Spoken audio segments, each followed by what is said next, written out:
That's what you heard it. You were here, that's not how it's called, right?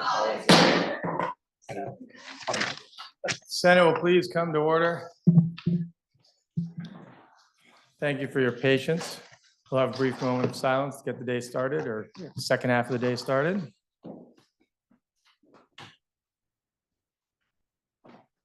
That's what I mean by brief. We have an interlude today, as of course the parents and family members in the room know, but senators know as well.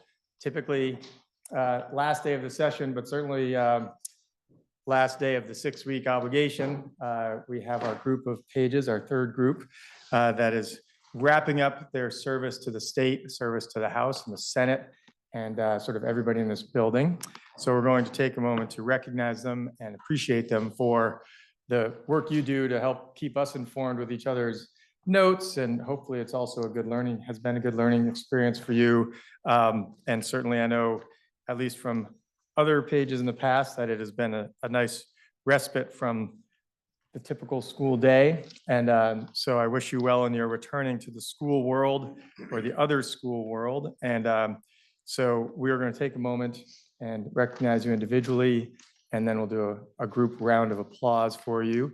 With that, we always break the decorum of the Senate for this one moment, and I invite family members to come on into the well of the Senate here. Just go ahead and come on up, and the Senate President Pro Tem and I will join you, and then you can each take your pictures as we recognize each of your relatives, offspring, love. Come on in, come on in.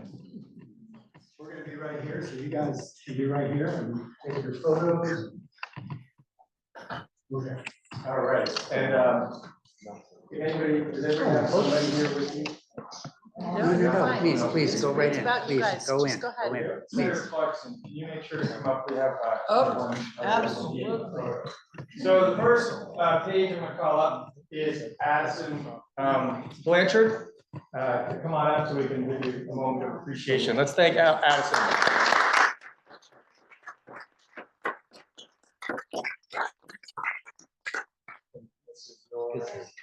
Dry spell.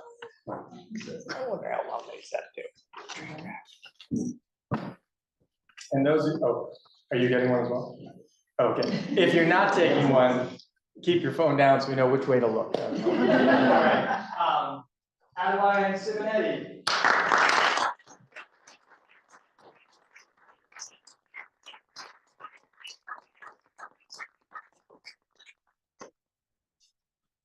All right, and Juliet Lyon Horn.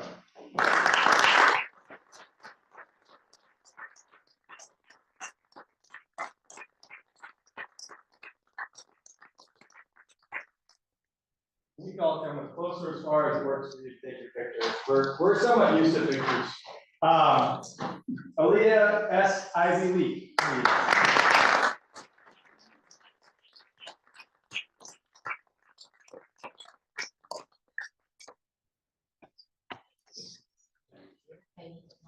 You bet.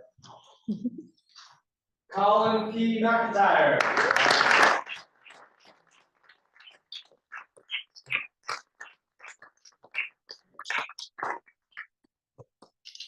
Disconcerting when it's taller. Madeline Haikuch.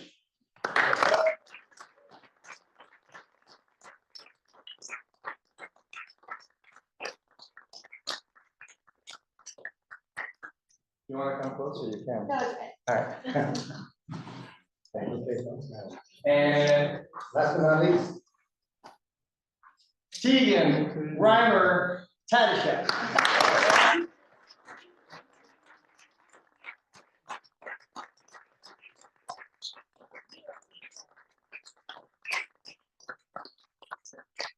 One last day, one with All? all, Yep. all of them, Sure, because then come I on can up. get everybody, which I'd really You may have appreciate. to move more toward You're the taller totally one in the back. but it's, okay, Already figured out behind. okay, right, that is the best. Okay. Right in there.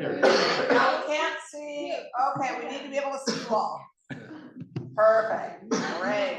Thank you. Oh, perfect. Perfect. Nice. Great. Perfect. Thank you. Y'all got it? All right.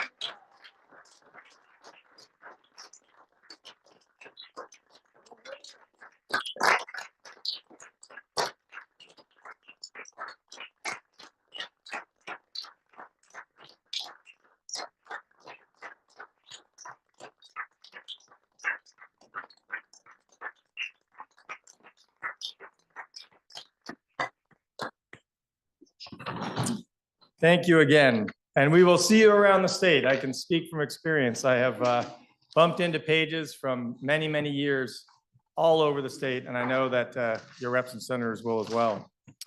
Are there any announcements? Seeing none, that'll bring us to the orders of the day. Senator from Chittenden. Point of information, I'm wondering if Senator Sears is available or not. We can move past 878. For the moment. Why don't we do that, Mr. President, and move to One. S-114? We have on our calendar for consideration S-114. S-114 is an act relating to the establishment of the Psychedelic Therapy Advisory Working Group, can be found on page 4763 of today's calendar.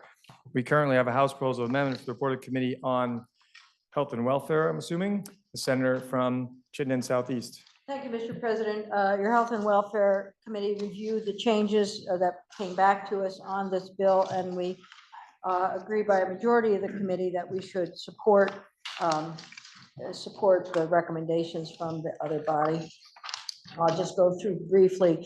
This relates to the Psychedelic Therapy Advisory Working Group to evaluate and review existing research on the cost-benefit profile of the use of psychedelics to improve mental health, and the House took out physical health, so now it's only mental health. They also changed the working group by adding the Vermont Medical Society and the Commissioner of Health.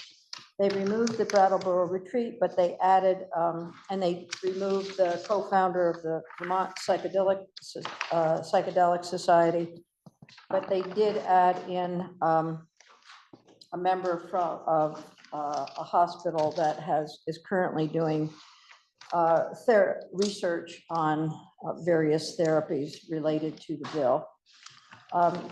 Then they also took out two of the things that the committee working group would be doing. They took out anything related to decriminalization or criminalization. And then they took out language related to a timeline for appropriate psychedelic treatments. They took out a relationship or hearing from someone with lived experience. And then they added assistance from the Department of Mental Health for the working group, but the Department of Mental Health will be working in collaboration with the Vermont Psychological Society.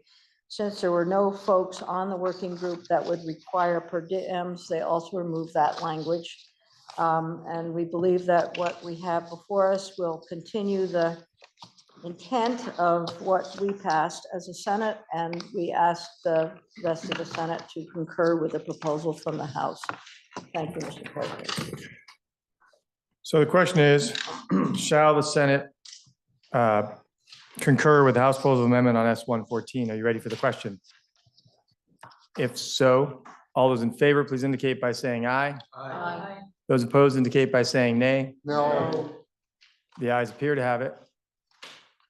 The ayes do have it, and you have concurred with the House proposal amendment on S-114. We now have up for consideration. We're passing over 167, so we're moving on to S-183. S-183 is an act relating to re-envisioning the Agency of Human Services. The current question is, shall the Senate concur with the House proposal of amendment on S-183? Senator from Addison. Thank you, Mr. President. The House, this, as the President said, is the bill about a report back from the Agency of Human Services on re-envisioning their structure. be it 2 separate or 3 separate agencies, or just a reorganization of the agency themselves. The House changes are, seem like a lot, but they're fairly minimal. They added a findings and purpose section to the bill. As introduced, it had a long findings and purpose section, which basically coincided with the entire career of the senator from Caledonia. The House added a shorter one, but it's definitely in keeping with that. And then made some changes to broaden the individuals, commissions, and councils that would be consulted in the reporting, and made some fairly minor changes in the language about what they would report on, specifically pulling out a section to make sure they reported on technology and ways to improve technology within the agency or within the multiple agencies. So the Senate Government Operations Committee is recommending concurrence with the House proposal of amendment. Thank you, Mr. President. So the question is, shall the Senate concur with the House proposal of amendment on S-183, an act relating to re-envisioning the Agency of Human Services? Are you ready for the question? If so, all those in favor, please indicate by saying aye. Aye. Those opposed indicate by saying nay. The ayes have it, and you have concurred with the House proposal of amendment on S-183. That brings us, I believe, to S-195, although I'm not sure if the senator would like to do that. Do we have Senator Sears at this point? Seeing that he's not on the screen, Mr. President. Mr. President, I'm here, but they turned off my video. Okay, well, in order to do the report, you will need to turn that on. Are you prepared to do that? No, the whole, We turned you off? All right, we're gonna take a look at that and try to figure that out. We see your name on the screen. Are you sure? off my video. Yes. Is there, Start my video. All right. that will help. Right here. Yes, you are. Thank you, senators. And with that, I stay with the voice. thank you. With that, we have S-195. S-195 is an act related to how a defendant's criminal record is considered in imposing conditions of release. And the standing question is, shall the Senate concur with the House proposal of amendment? My understanding is the Senator from Bennington would like to speak to that. I would like to speak to that. I did not get a chance to go over it with the Judiciary Committee this morning.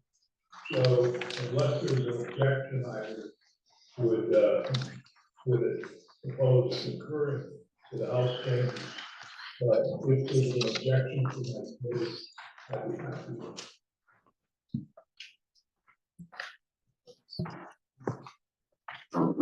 Okay, I don't hear any objection, so I would move that we concur in the House proposal. Okay, well, that's it. You can have the floor. Senator from Wyndham. Mr. President, may we have a 30-second recess? We will have a brief recess.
Happens.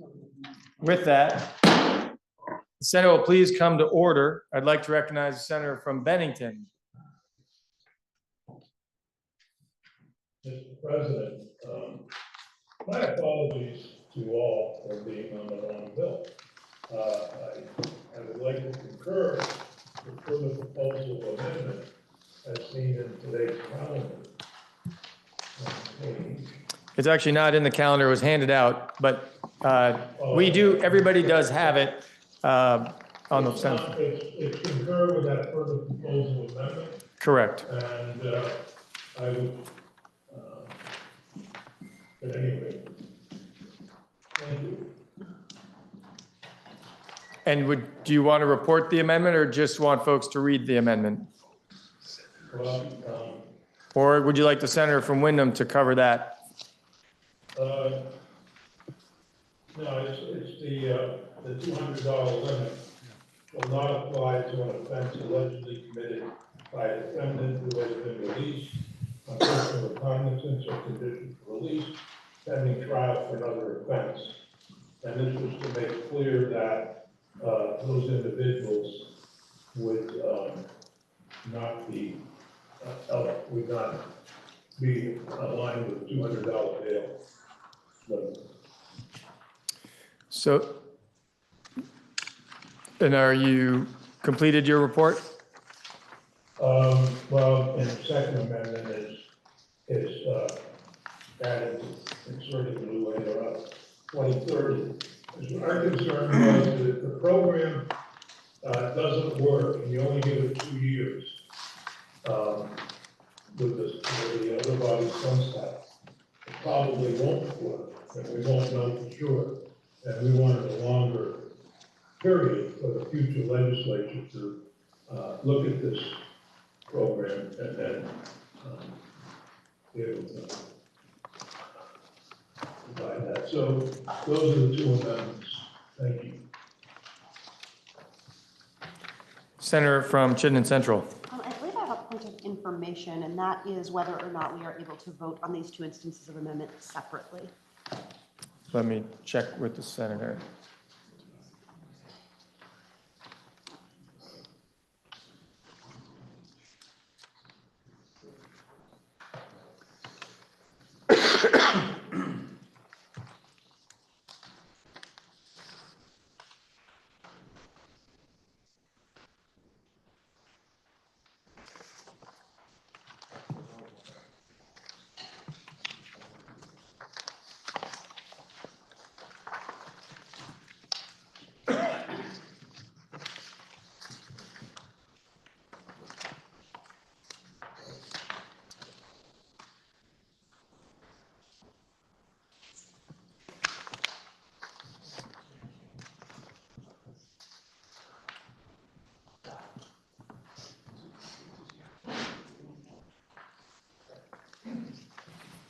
All right, apologize for the time it took to ascertain how this exactly works. But when there are votes to concur with further proposal of amendment, it is a little bit different than the normal process, whereby it is divisible. You will be able to vote on each of the two instances. There will not be a second vote on the combined measure. So you will vote on one instance to concur with further proposal of amendment. You'll vote on the other instance with concur with further proposal of amendment, and either or both will then, that'll be it. There won't be another vote if they, for instance, both pass. There won't be another vote to do it again. I would ask then that we do that. That's fine. Do you have a preferential order?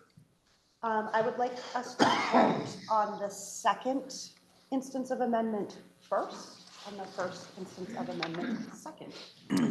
So the question is, shall the Senate concur with the House proposal of amendment with further proposal of amendment as offered by the senator from Bennington in the second instance? Are you ready for the question? If so, all those in favor, please indicate by saying aye. Aye. Aye. Those opposed indicate by saying nay.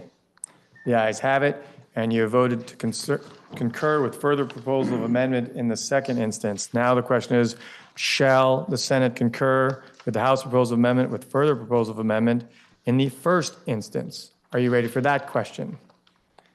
If so, all those in favor, please indicate by saying aye. Aye. Those opposed indicate by saying nay. Nay. The ayes appear to have it. The ayes do have it, and you have concurred with further proposal of amendment in the first instance. Well, for example, that vote. That vote was the first instance, and just to be clear, we won't vote again, but the end product is that you have concurred with further proposal of amendment, including both instances of the amendment offered by the senator from Bennington. Thank you for giving me a new thing to learn.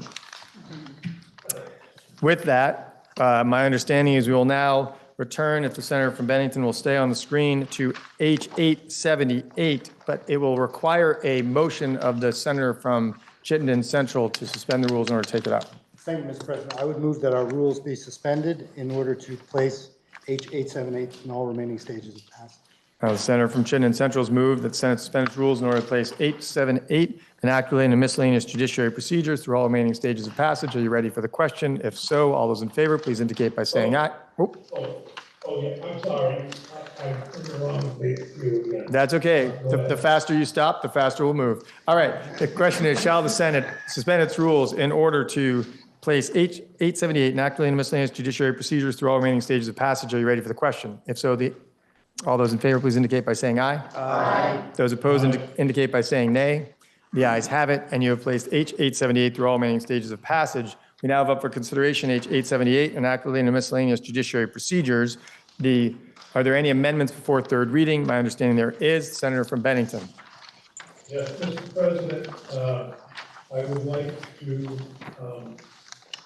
offer the amendment regarding the auto insurance sections of the bill, which I don't have a section number. I believe there are sections, is it the amendment that indicates that sections 51, 52, and 53 will be struck and the word deleted inserted after those three sections? Yes. We do, that has been handed out. And just to make sure, and just to explain, this is deeply troubling to the Senate Judiciary Committee. We were unanimous in voting on F-150 earlier this session. However, the House has indicated that they would refuse to suspend the rules and allow the miscellaneous judiciary bill to become law if we did not move to take these sections out. And so it's a difficult choice for our judiciary committee, but I think it's the right choice for the state of Vermont. There are many important things in the miscellaneous judiciary bill to many of our constituents. So for that reason, I'm offering this. So the question is, shall the bill be amended as offered by the senator from Bennington as was handed out on your desks? Are you ready for the question? If so, all those in favor, please indicate by saying aye. Aye. Aye. Those opposed indicate by saying nay. The ayes have it, and you've amended the bill as offered by the senator from Bennington. Are there any other amendments before third reading? Seeing none, please listen to the third reading of the bill. H 878, an act relating to miscellaneous judiciary procedures. Excuse me. Now you've heard the third reading of the bill. The question is, shall the bill pass? Are you ready for that question? If so, all those in favor, please indicate by saying aye. Aye. Those opposed indicate by saying nay. The ayes have it, and you have passed H 878. I believe that takes us to S 254, if I'm not mistaken. Senator from Chittenden Central. I may be wrong, but I'm wondering if it's S-183? We did that. We've already done it. We did that because we didn't have the senator from Bennington earlier, so we jumped to that one. Very good, then you are correct, S-254. We have before us in House Proposal of Amendment on S-254. S-254 is an act relating to including rechargeable batteries and battery-containing products under the State Battery Stewardship Program. The standing question is, shall the Senate concur with the House Proposal of Amendment on S-254? The senator from Washington. Thank you, Mr. President.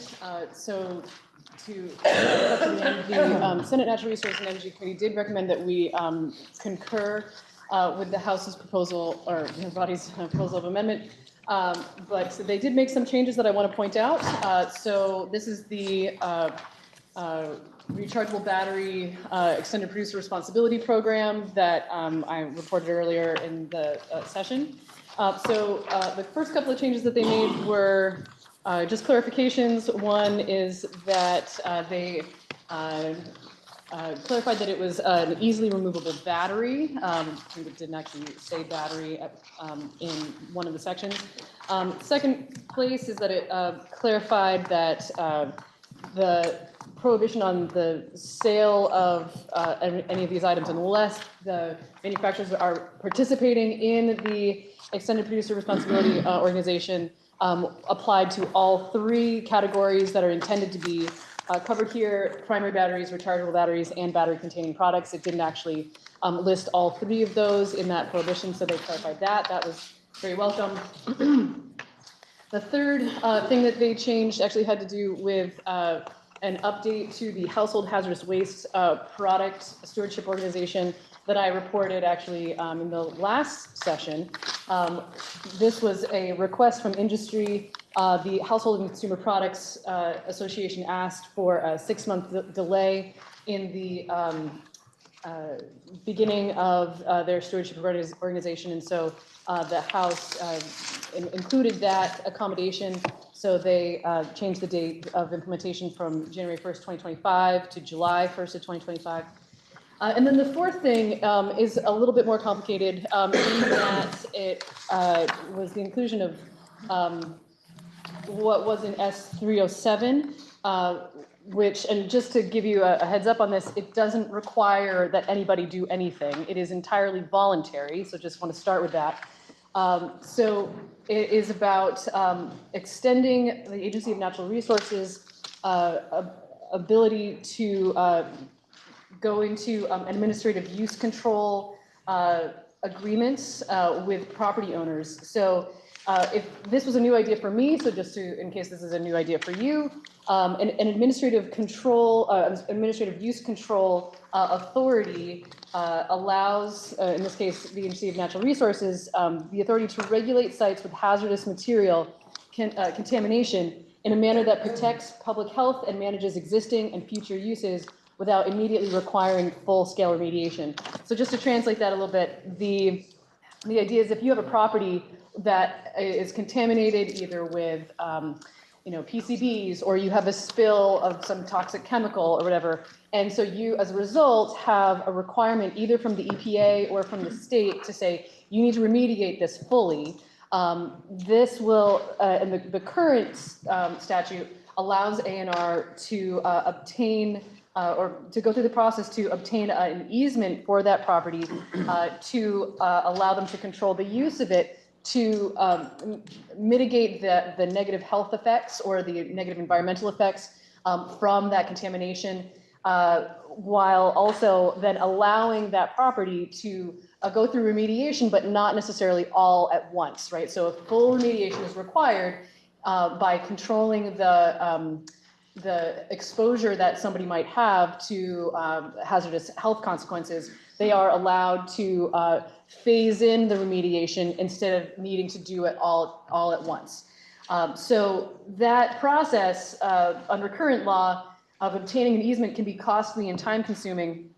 And so the House's proposal of amendment adds a section 4B, which allows a property owner where a hazardous material requires remediation. It allows that property owner to petition ANR for administrative use control. So they're not required to do this, but if they want it, they can get it and go by going through this process.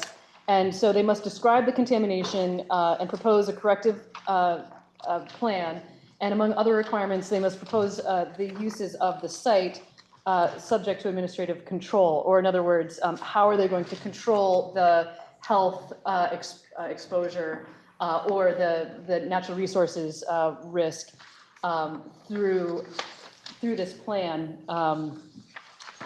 Now, if somebody does want to do this, if they do petition for this administrative use control, then A&R has qualifications that they will use to either say thumbs up or thumbs down. Yes, they will approve it, or no, they won't. So they'll approve it if the use adequately protects human health and the environment, if it is consistent with the plan's requirements, and if it provides adequate information to current and future owners of that property on any restrictions of the use of that property. And then there are some other provisions, what the controls may require in terms of requiring restrictions on the use of the property, potential restrictions to the right to access the property, and requirements to maintain the restrictions and report on their implementation. And then to wrap this process up, the site controls are effective until the property owner petitions again to have A&R remove those controls and demonstrates to A&R that the hazardous material has been remediated, or that they need some alternative controls. So again, new idea, but particularly because it is voluntary, it seems like that is a pretty easy thing for us to approve. And so I believe that the Natural Resources and Energy Committee concurred. I'm not certain if it was 5-0-0 or if it was 4-0-1. It was one of those two, something like that. And we asked for the support of the Senate. Thank you. So the question is, shall the Senate concur with the House proposal amendment on S-254? Are you ready for the question? If so, all those in favor, please indicate by saying aye. Aye. Those opposed indicate by saying nay. The ayes have it, and you have concurred with the House proposal amendment on S-254. That will take us to S-259. S-259 is an act relating to climate change cost recovery. Once again, the question will be, shall the Senate concur with the House proposal amendment? I believe the senator from Wyndham would care to speak. Thank you, Mr. President. Yes, Senate Judiciary is concurring with the House proposals of amendment. They've made a few small changes, and I'll just go through those. So this is located on page 4820 of today's calendar. The first change removes the words "as part of the support of" and replaces it with "to pay for." So that's just a clarification that was recommended. The next change is removing the word "best" in front of the word "publicly available." The word "best" is a subjective qualifier that could be litigated over, and there is a presumption that A&R will use credible and reliable data. We are also removing "publicly available" to give A&R the discretion to use private data sets rather than constraining them solely to the use of public data. The next instance of amendment allows the Secretary of A&R to charge a reasonable interest on subsequent installment payments rather than to only adjust for payments for inflation. And the next is to allow the Secretary to both charge for interest and adjust for inflation for payments that are delayed for reasons other than the installment payments outlined in the bill. The next change, the House, the other body, went from 15 days to 30 days for the cost recovery demand. And this extends the timeline for the request to just better reflect common practice in other contexts within the agency. It also reduces the credibility of hypothetical due process challenges based on the required timeline. The next change broadens the savings clause to include any other available remedies based on evolutions in common law or in passage of additional statutes, not just existing remedies. The next change clarifies that the savings clause applies to all persons as defined in Vermont statute.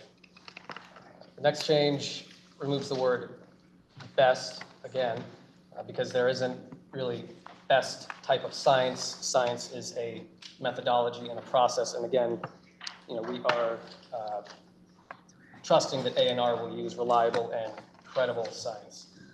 The last section notwithstands the retroactive liability under Vermont statute, which ensures there's no conflict between statutory provisions and the implementation of strict liability for covered emissions in the covered period required in the bill. Those are the changes proposed by the other body, and Senate Judiciary concurs with them, and we ask for the Senate support. So the question is, shall the Senate concur with the House proposal of amendment on S-259? Senator from Washington. Thank you, Mr. President. I just rise again in gratitude to this body for taking up this issue and moving it. I'm proud of the work that this body has done to reduce carbon pollution. Just last week, I had the honor of speaking in favor of important changes to Vermont's renewable energy standard. Obviously, this bill is about something else entirely, creating a mechanism through which our communities can gain the financial relief so that they so desperately need from damage due to climate change. My district and many of your districts saw acute damage from climate change last summer, and those kinds of events are likely to increase over time. So thank you again for taking the step towards holding large fossil fuel companies accountable for their pollution. Thank you. Senator from Bennington. Mr. President, this process hasn't been without controversy from many quarters, but I am very proud of the Senate and the House for standing up to create this fund. And as I said often, it's the polluter who should pay, not the taxpayer, and certainly not the state of Vermont for damage done. And I just wanted to express my appreciation, particularly to the Senate Judiciary Committee, for their work on this bill. And if it's signed into law by the governor, Vermont will be the first state to take on big oil. Question is, shall the Senate concur with the House proposal of amendment on S-259? Are you ready for the question? If so, all those in favor, please indicate by saying aye. Aye. Those opposed indicate by saying nay. No. No. The ayes appear to have it. The ayes do have it, and you have concurred with the House proposal of amendment on S-259. That brings us to S-302. S-302 is an act relating to public health outreach programs regarding dementia risk. The pending question is, shall the Senate concur with the House proposal of amendment if the reporter from Health and Welfare would care to, Senator from Chittenden Southeast. Thank you, Mr. President. Your Senate Health and Welfare asks that we concur with 302, and we took a straw poll, and it was 302, so it worked together. On page 4821, the first change that the other body sent us was in B1, adding the phrase "to the extent funds exist," and this is for the Department of Mental Health and Mental Health, and the Department of Disabilities, Aging and Independent Living, to consult with the Alzheimer's Disease Commission to put together some educational materials for healthcare providers on Alzheimer's and the related issues. So the only change there was that one phrase, "to the extent funds exist." And then on page 4822, the letter S was added on codes in Romanesque 5. And then section 2 was added, so we'll have a presentation coming back to us on rare diseases next session. And that is it. We ask for your concurrence with this proposal. Thank you, Mr. President. So the question is, shall the Senate concur with the House proposal amendment on S-302? Are you ready for the question? If so, all those in favor, please indicate by saying aye. Aye. Those opposed indicate by saying nay. The ayes have it, and you have concurred with the House proposal amendment on S-302. We now have up for consideration S-305. S-305 is an act relating to miscellaneous changes related to the Public Utility Commission. The standing question is, shall the Senate concur with the House proposal of amendment? Senator from Madison.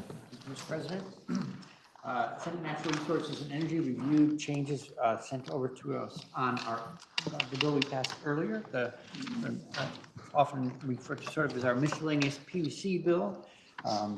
And on a vote of 3-0-2, we recommend that the Senate concur. In terms of a quick review of what's in it and what changed, the first dozen sections were all related to sort of housekeeping and organizing rules.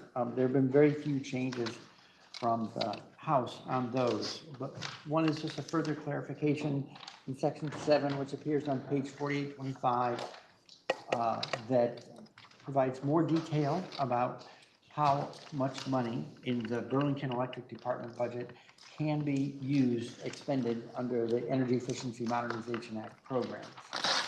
It doesn't change the operations at BED, but it makes more clear how the math is done in terms of setting a maximum limit.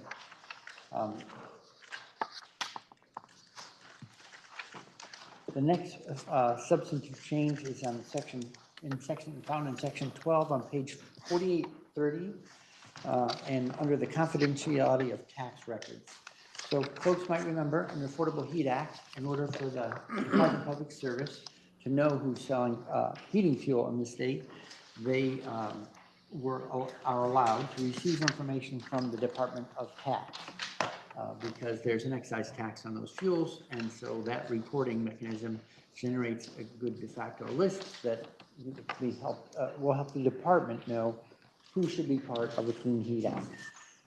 The commissioner asked that the provisions be refined, and so the last sentence provides that refinement. The commissioner shall, at a minimum, provide the names of any new businesses selling heating fuel in any given year and the names of any businesses that are no longer selling the heating fuel.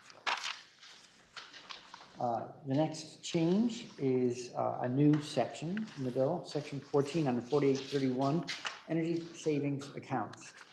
These we have been operating in the state for a number of years as a pilot program. It's been a successful program, and this codifies it as an ongoing program as opposed to being a pilot. In section 15, thermal energy, there's an interest in creating local heat networks. We have one right here across the street that is a generating station that with wood chips creates a network of heating for the Capitol complex. There's an interest around the state in being able to do this at the municipal level. And at this point, the progress that we're really making is to ask for the House dug into it and found more complexity than they anticipated. And so they asked for a report back that will facilitate work in the next section, and that appears in section 17 on page 4834. There is, then this brings us into, it's the reader's assistant says baseload power, again, on the bottom of 4834, section 18. This section relates to the Rygate generating station, and I have, which was a topic that was addressed both by Natural Resources and Energy as well as Senate Finance. And the Chair of Finance maybe wish to add further comments. I've consulted with her before reporting this out, but in short, they have, they're running the plant. They participate in a pay schedule that delivers a lot of them to sell power at I'd say with a premium on it. And we found value in continuing the operation of that plant, particularly if it's amended or additional construction goes on that will add a wood chip, a wood pellet manufacturing plant at that same facility. And the importance of it is that it is a significant consumer of wood for the northern Vermont and into New Hampshire as well, but for Vermont, the Vermont wood products industry, loggers, et cetera, and market, both to sell the chips to power the plant and bring the wood to be turned into chips should that venture succeed. So we move the dates forward that allows that construction to continue for the creation of a wood pellet facility at Reigate. And we also addressed an issue that was brought actually to the Finance Committee, which was that loggers were having a problem with timely payment. And so there are provisions in the bill in Section 19 that specifically looking at A through 19A through D that are designed to help loggers receive timely payment. Includes specifying a minimum payment schedule of 7 business days, as well as a late payment penalty equal to 5% per week, an independent auditor hired by the firm itself, the manufacturers, and then a report back. Next section is section 20. This is just a small date change, timing change from the DigSafe program. That was 48 hours becomes 72 hours. And then we take us to section 21, energy cost stabilization study. There's been an ongoing conversation both in this body and in the House about how to make sure that we have a clean portfolio of power in the state of Vermont that's also affordable. So this is the House is proposing an energy cost stabilization study, and that appears in section 21. Section 22 just is a revision of effective dates.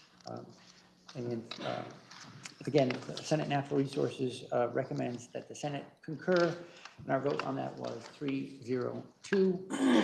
That completes my report. Question is, shall the Senate concur with the House proposal amendment on S305 and act related miscellaneous changes related to the Public Utility Commission? Are you ready for the question? If so, all those in favor, please indicate by saying aye. Aye. Those opposed indicate by saying nay. The ayes have it, and you've concurred with the House proposal amendment on S305. That brings us to H655. H655 is an act relating to qualifying offenses for sealing criminal history records and access to sealed criminal history records. The House has proposed an amendment to the Senate proposal of amendment.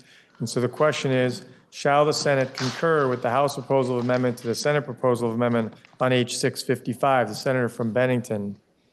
Mr. President, this is actually the bill that I was stumbling over at the beginning of the session.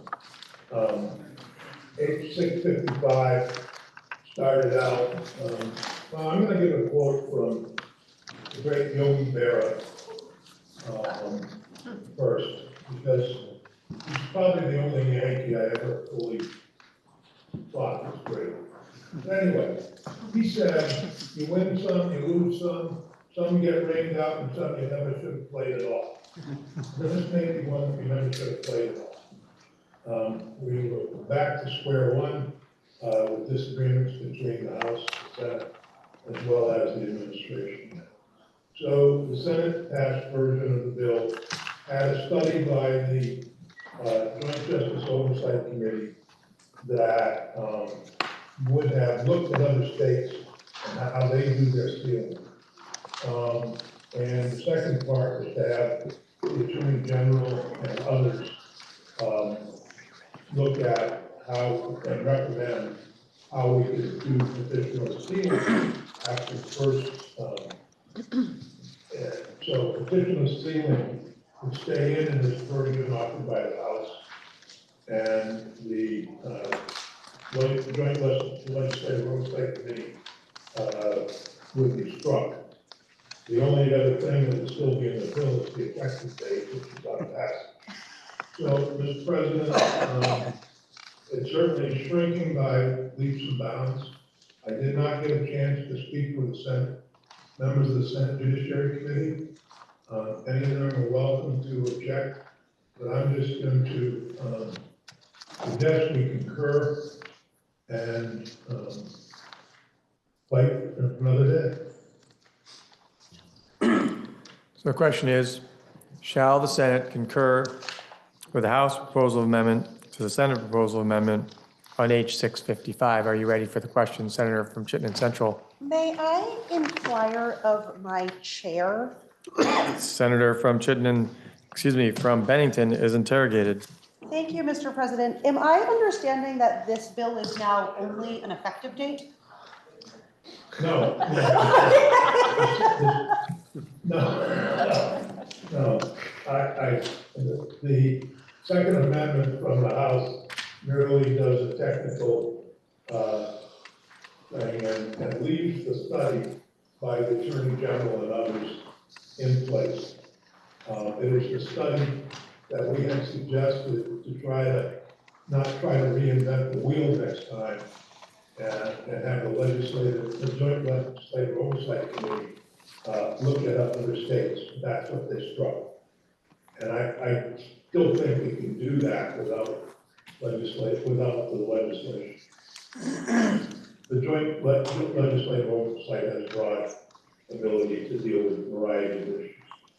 Okay, I thank the senator. So the question is, shall the Senate concur with the House proposal amendment to the Senate proposal amendment on H 655? Are you ready for the question? If so, all those in favor, please indicate by saying aye. Aye. Those opposed, Aye. those opposed indicate by saying nay. Nay. The ayes appear to have it. The ayes do have it. And you have concurred with the House proposal amendment to the Senate proposal amendment on H 655. Senator from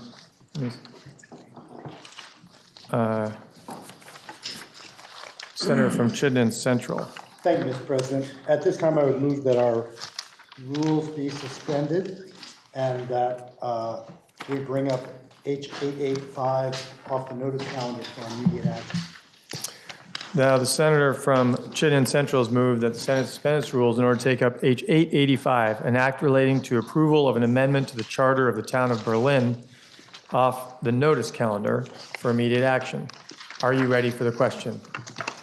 If so, all those in favor, please indicate by saying aye. Aye. Those opposed indicate by saying nay. The ayes have it. You have suspended your rules in order to take up for immediate consideration H 885 off the notice calendar for immediate consideration. You have heard first reading of H 885.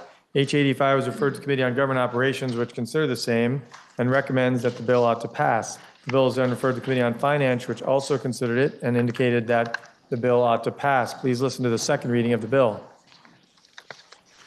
H 885, an act relating to approval of an amendment to the charter of the town of Berlin. Now you've heard the second reading of the bill. For the report of the committee, the senator from Washington. Thank you, Mr. President. This is going to be super short. H 885, the update to the charter of the town of Berlin, which this will allow them to collect local option sales tax, meals, rooms, and alcohol taxes. They specify that the taxes collected will be used for capital projects. The town vote was 393 yes to 216 no, and the vote in the Government Operations Committee was 600, and we ask for the support of the Senate.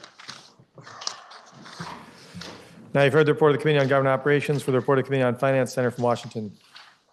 Thank you, Mr. President. As is our custom, the Senate Finance Committee voted to approve the local option tax for the town of Berlin.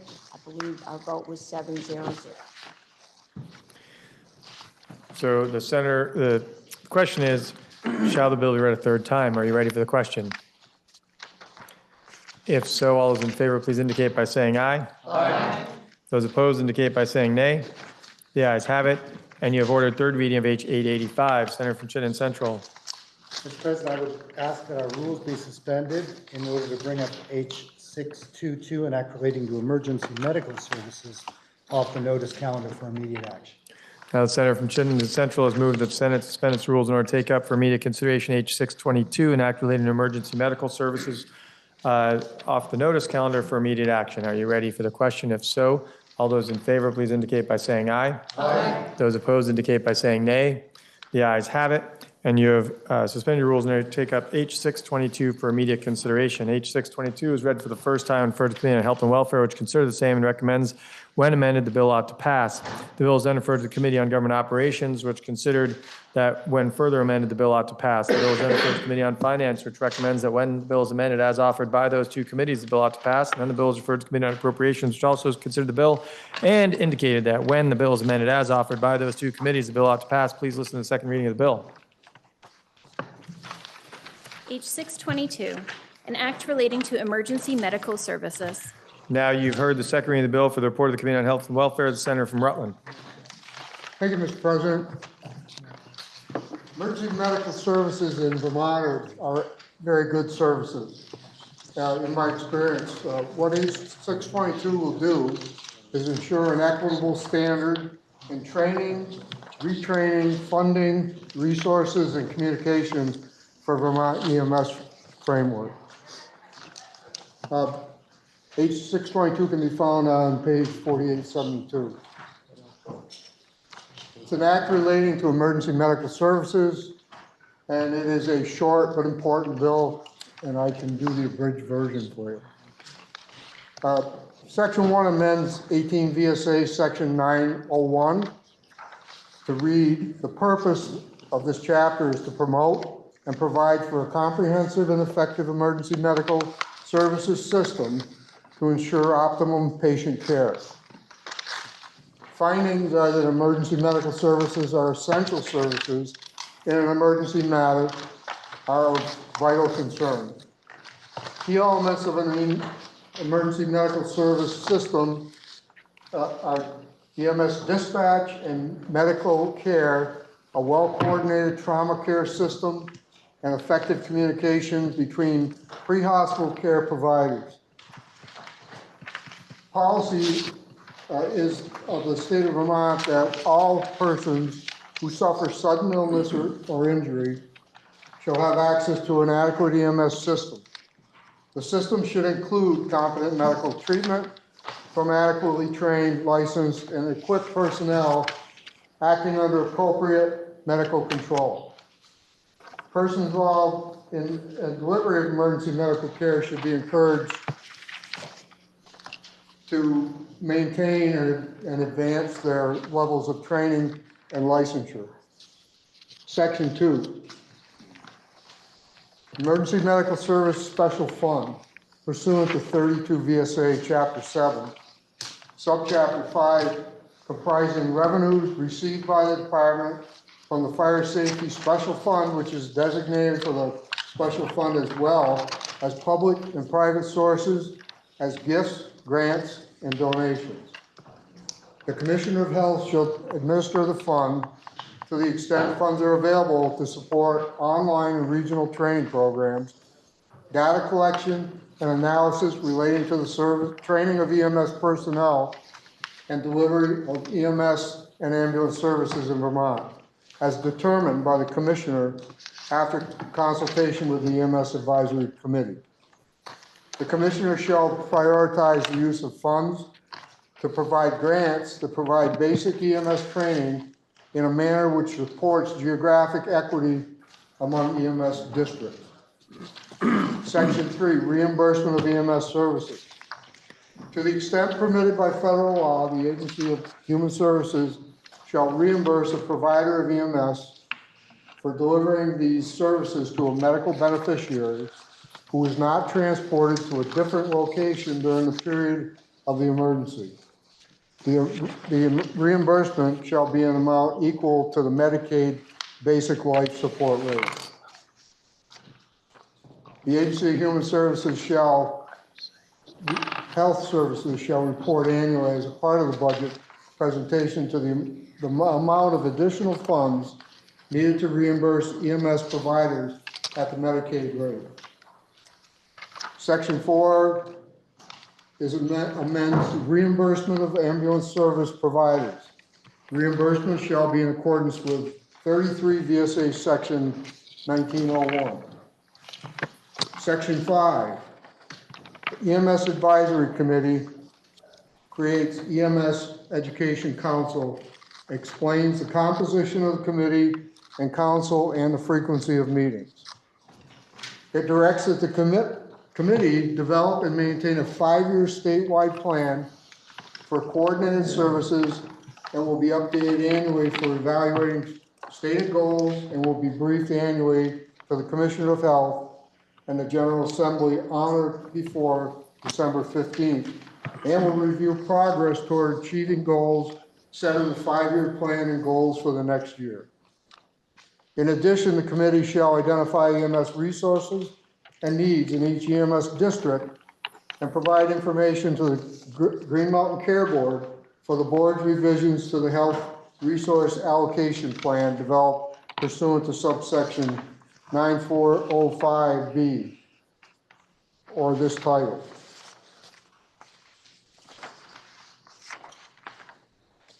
Section 6, the EMS Advisory Committee statewide EMS system design directs that the EMS Advisory Committee shall collect data necessary to complete inventory and assessment of the EMS services currently available in Vermont, the number of full and part-time personnel performing EMS services, current total spending on EMS, information identifying gaps in service and overlapping service areas, and dates for reporting inventory and assessment and design recommended to the Commissioner of Health and General Assembly.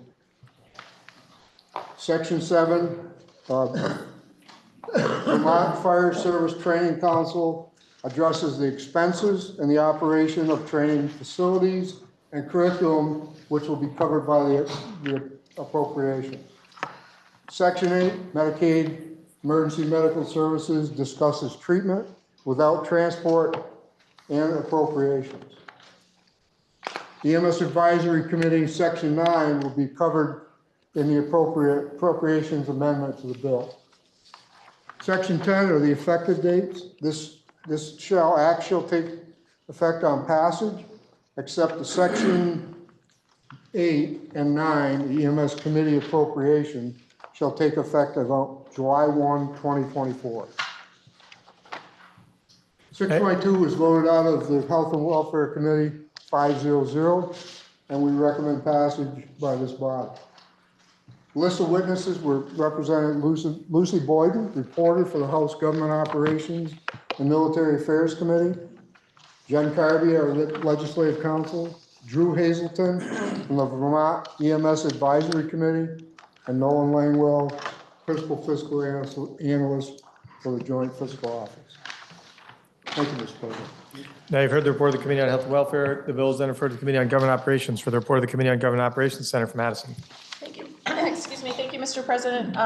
Senate Government Operations was particularly interested to make sure that the work that is happening in this bill 622, particularly the advisory committee that is going to create statewide EMS system design. First, in the first instance of amendment, that their work align with the purposes that are laid out at the beginning of the bill, and that it optimizes patient care and incorporates nationally recognized best practices. Just wanting to make sure that their work is of super high quality. And the second, and really sort of the GovOpsy angle on all of this, is that there are a couple other studies that are happening at the same time that this one is happening. One on a statewide system for dispatch, and also a study on regional governance that we passed earlier this session on regional and county government.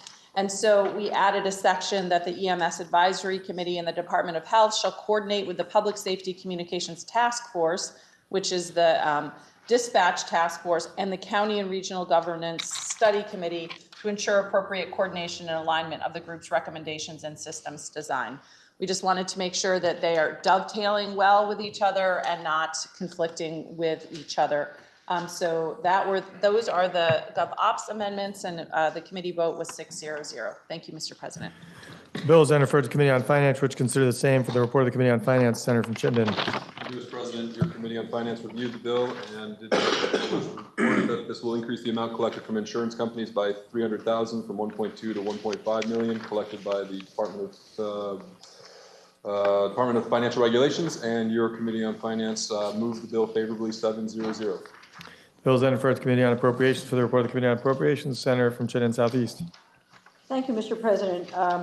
There is one appropriation for ongoing base appropriations in the bill, and that's for the Medicaid beneficiaries who are treated or served and not transported.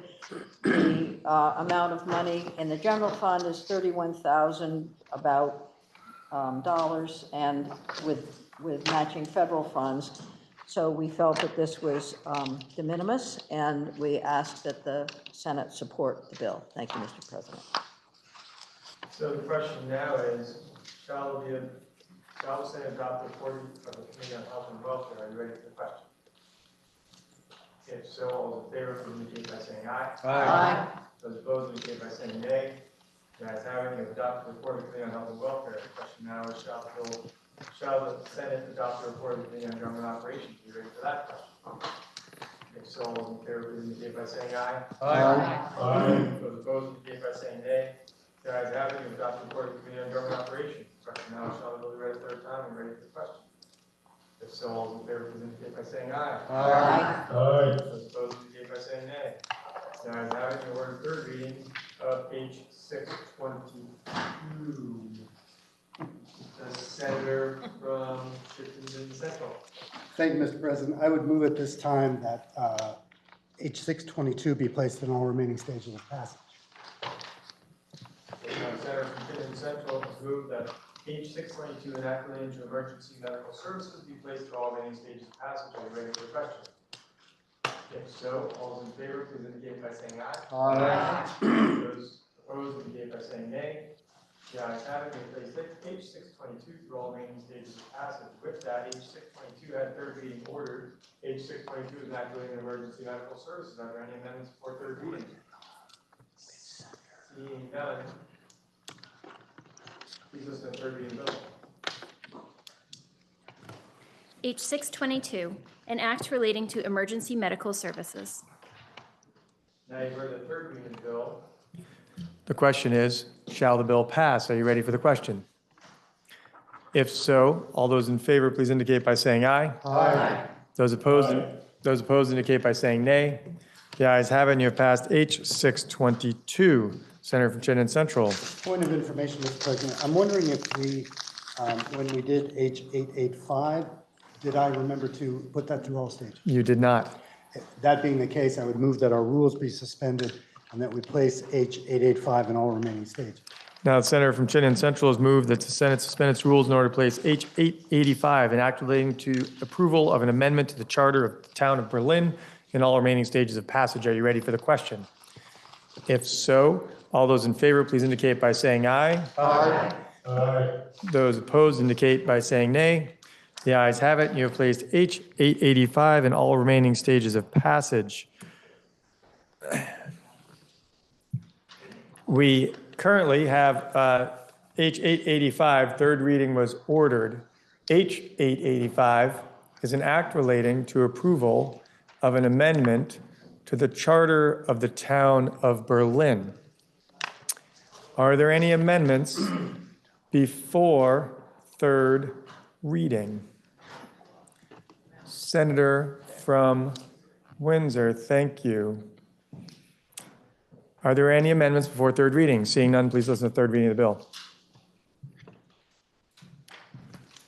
H 885, an act relating to approval of an amendment to the charter of the town of Berlin. And you've heard the third reading of the bill. The question is, shall the bill pass? Are you ready for the question? If so, all those in favor, please indicate by saying aye. Aye. Aye. Those opposed indicate by saying nay. The ayes have it, and you have passed H 885. Senator from Chittenden Central. Thank you, Mr. President. At this time, I would ask that our rules be suspended and H 876, an act relating to miscellaneous amendments to corrections laws, be brought up for immediate action. Now, Senator from Chittenden Central has moved that the Senate suspend its rules in order to take up for immediate consideration off the notice calendar H 876, an act relating to miscellaneous amendments to the corrections laws. Are you ready for the question? If so, all those in favor, all those in favor, please indicate by saying aye. Aye. Aye. Those opposed indicate by saying nay. The ayes have it, and you have suspended your rules in order to take up for immediate consideration H 876. H 876, and I apologize, I've been meaning to tell you the page numbers, and I have not been doing so. H 876 is found on page 4873 of today's calendar. The bill is read for the first time and is referred to the Committee on Judiciary, which considered the same and recommends that when amended, the bill ought to pass. The bill is then referred to Committee on Appropriations, which also indicated that when the bill is further amended, the bill ought to pass. Please listen to the second reading of the bill. H 876, an act relating to miscellaneous amendments to corrections law. Now you've heard the second reading of the bill for the report of the Committee on Judiciary, the Senator from Bennington. Mr. President, I'll try to be brief, but before I start, I'd like to talk about two issues that are in the bill that we have control over. The first is, what should the size of the women's facility be? And the second is, how do we reduce the population in order to bring home those that are still out of state? And I'm going to speak frankly. The real issue in Vermont, we take a lot of time talking about various crimes. But one of the issues is and continues to be situations of domestic violence. 40% of all calls to Vermont law enforcement for violent crime were situations of domestic violence.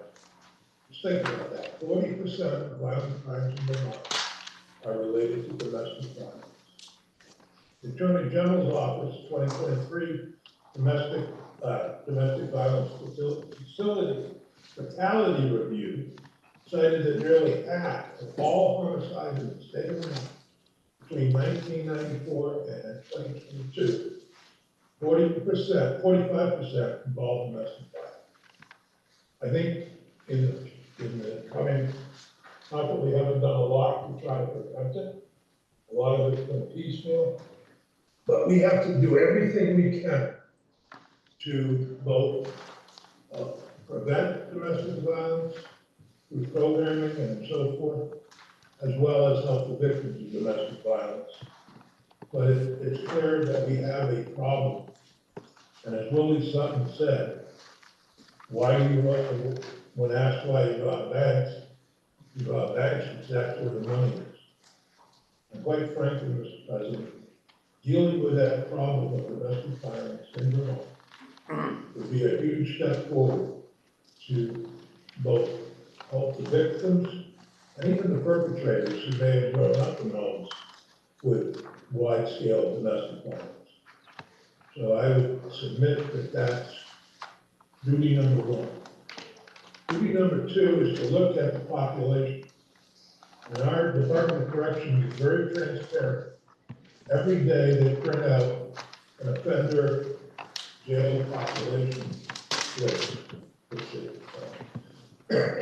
which as of yesterday morning at 6:09 a.m., there were 1,392 people incarcerated either in Vermont or out of state. Of those, 118 were females, 1,160 were in-state facilities, and 114 were out of state.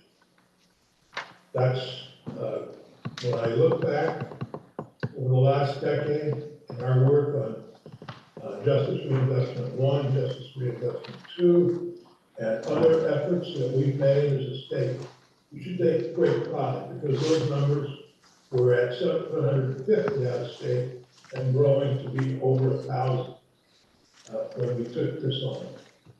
Many of us have been criticized for being soft on crime, but I would maintain that we've done the right thing.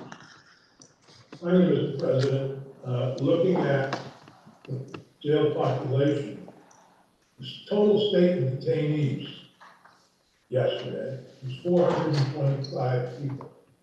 That's 425 people that are not sentenced out of the 1,392.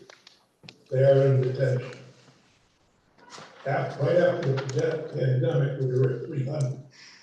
So doing the simple math, and that number ranges between 400 and 500 on a daily basis.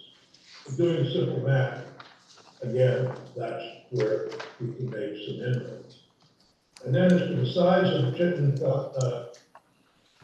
the new women's facility, as of yesterday at 6:09 a.m., of the people who were in the Chittenden facility. 58 were detained, and only 56 were sentenced. And there was one person who was sentenced and detained, and there were 2 people that are unknown, and that usually means they're incapacitated people we don't like to say. So I think it's important to keep those statistics in mind as we look at what we're doing in our policies regarding corrections. This is an act relating to miscellaneous laws and corrections laws. Section 1 provides, first, we're providing prescription medication, Medicaid for opioid use disorder, and identification of the for incarcerated individuals preparing for reentry. The Joint Justice Oversight Committee explores the expansion of the earned time program for parolees and creating a learn time program for both offenders and parolees. This was an idea that the House put in the bill, and they didn't have enough time to deal with the learn time, which was a lot of concern for victims and other groups who wouldn't be involved in providing earned good time to parolees. The bill creates a study committee to study the expansion of the family-friendly visitation policies used in the women's correctional facilities to all facilities in the state. The bill would be having various stakeholders led by the judiciary to submit a report providing recommendations on ways to reduce the number of offenders and detainees in Vermont practice. So I think that the statistics speak for themselves. Having the Department of Corrections and the Buildings and General Services submit recommendations and examine the transition and implementation of modern reentry and transitional services. The recommended size of the new women's correctional facility and whether a new men's facility should be built on the same campus as the women's facility or elsewhere. Additionally, providing the Secretary of Administration express authority to transfer and reclassify existing and vacant executive branch employees to DOC to assist in hospital coverage. And later, I will be reporting to Senate Appropriations Committee slightly different approach to this and speak more about the problem.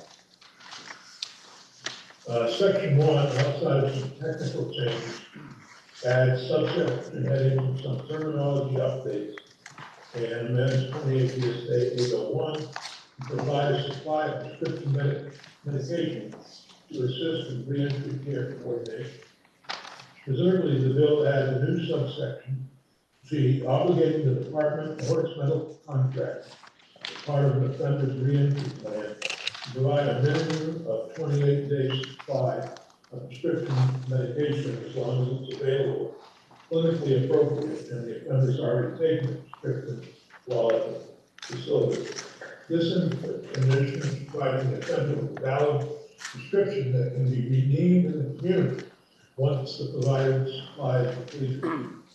The department with the option of contacting with a caseworker or health navigator must also identify a provider of substance use program and schedule an intake appointment so the offender can continue care in the community. And I'd like to personally thank the Senator from Chittenden Central on the Judiciary Committee for hard work in crafting our amendment in this section.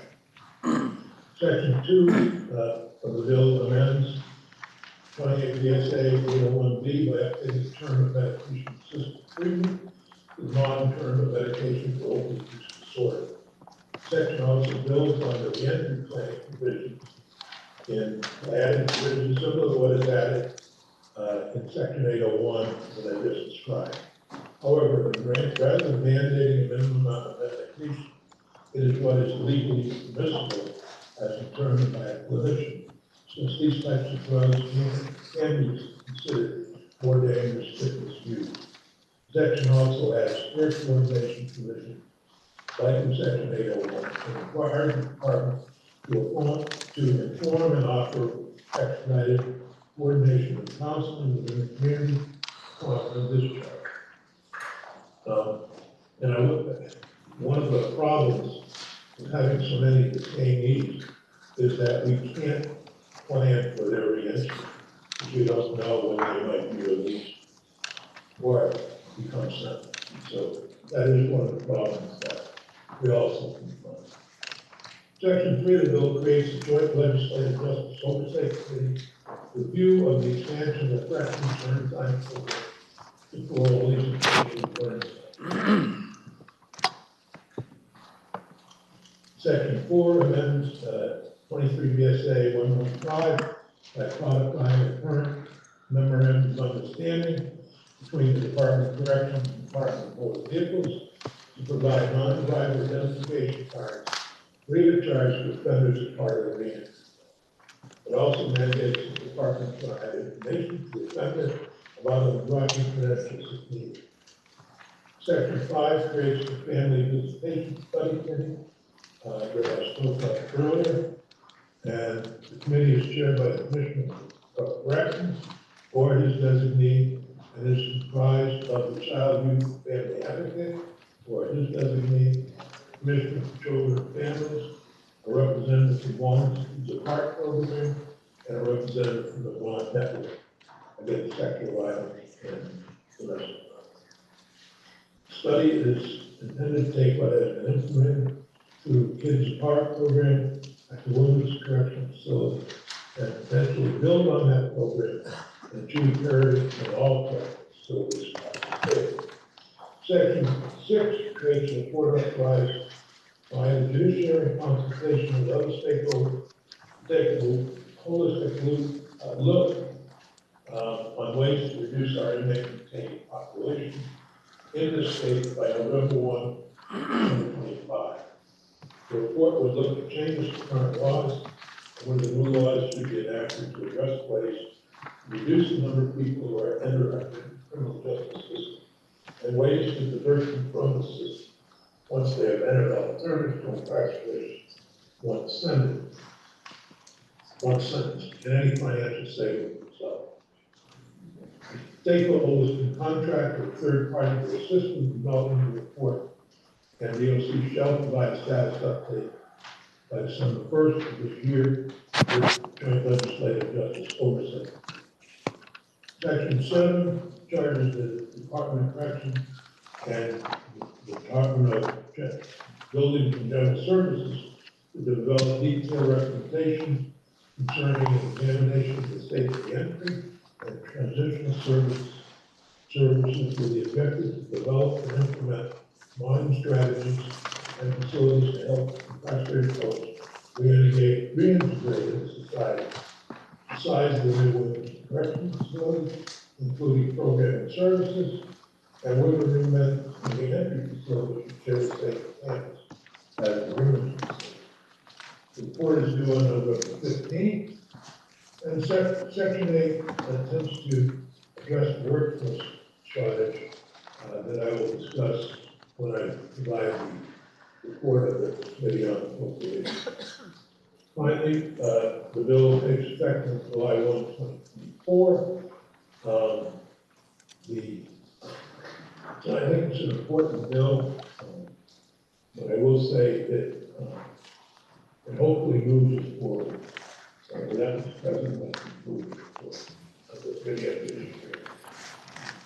Well, we won't let you go for long because the bill was then referred to Committee on Appropriations, which considered the same. And for the report of the Committee on Appropriations, Senator from Bennington. Mr. President, I've been contacted, and many of you have, by our field office folks, in probation and parole in our local districts.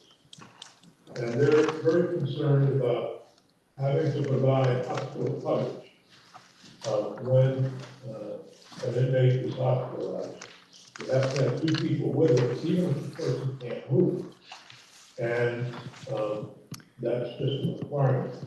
And that's a 24/7. And so in order to provide those services, the Corrections Department has been forced to, one, develop a new system, I believe, to cover the hospitals. But the folks in the field still have to provide coverage design is not enough. And we found that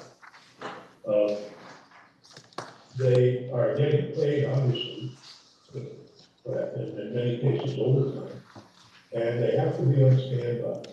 And that's a problem, I think, quite frankly. When you're on standby, you might as well be able, because you're waiting for the call to send you into it. So the Judiciary Committee tried to solve this problem, and went up to the Appropriations Committee, and so they tried to solve it as well. But the budget was close to being closed, and it's still up there. And I thank the chair of the committee for her work in developing a plan which provides legislative intent that the General Assembly to afford relief for probation control officers of the Department of Corrections for providing for this coverage in addition to their own duties. And so the bill requires a plan on or before January 15th. Department of Corrections in consultation with the agency administration. So present a plan to the Senate Committee on Appropriations and on Judiciary, and the same House committees. The House Committee on Appropriations and Corrections to address the department's staffing shortages related to hospital coverage.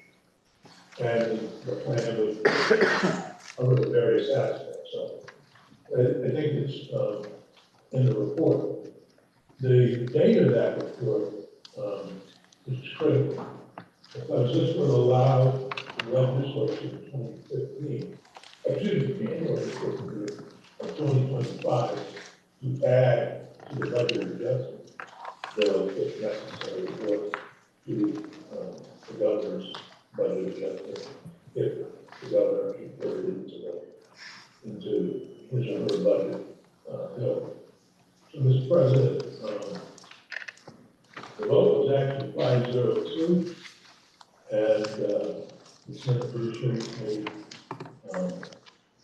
and myself, would encourage the Senate to vote for it on behalf of the Senate. So the question now is, shall the report of the Committee on Judiciary be amended as offered by the Committee on Appropriations? Are you ready for the question? If so, all those in favor, please indicate by saying aye.